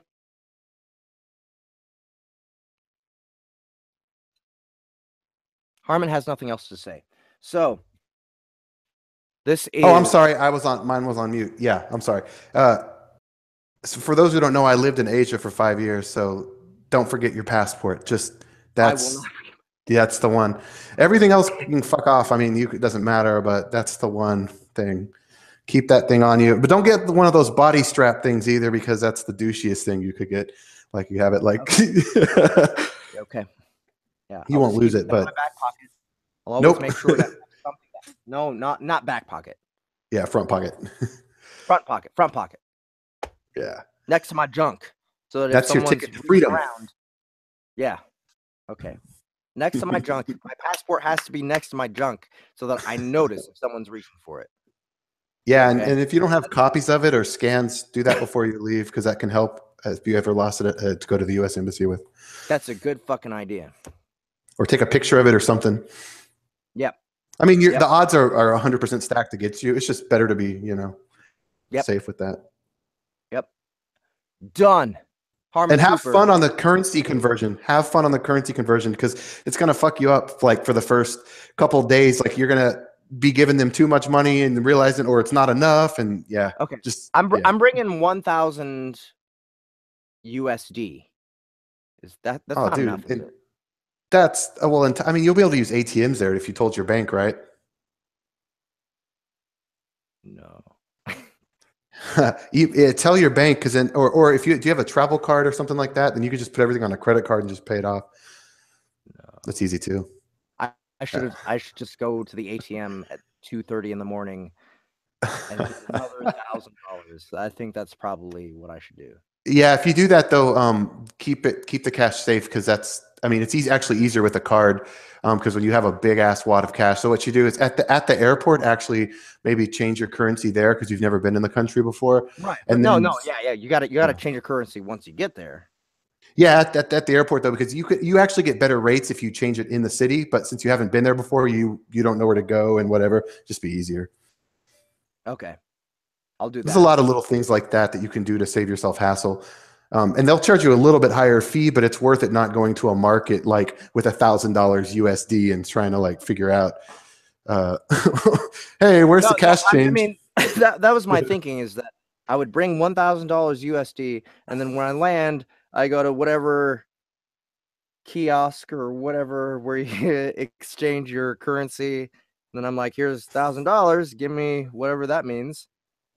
Yeah, calculate that before you go too, so they don't try to scam you because you're going to be when you arrive at the airport. Depending on if you sleep, even there they might fuck with you. Dude, you never know. I haven't been to Thailand, but I have been to India, and I lived there for a little while. And if you weren't paying attention, you didn't count it back correctly. So you should know how. I don't know what they use there currency wise, but you should know how much they use. It's called bot. Oh yeah, how much 1,000 USD bot should be like equivalent to. Okay. Okay, I'll research that at 3 o'clock in the morning when possibly. You can do it on the airplane too if you have internet. Like just check up some things like that. But yeah, okay. You should be good, man. All right. Oh, I'm jealous for you. It's an adventure. You guys, I love you all. I love everyone who's here. I love everyone who's ever watched my show. Thank you so much. Thank you so much for everyone who's ever bought audiobooks with my name on it. Thanks, everybody. I love everyone who's bought Harmon Cooper's books on Kindle even, because this dude knows how to write. So this is it. This is the end of my actual working for 2017. And do it. Vacation. I hope it's been enough. I really do. I doubt it, but I hope that it's been enough. So thank you guys. Thank you for hanging out, and I'll see you next year.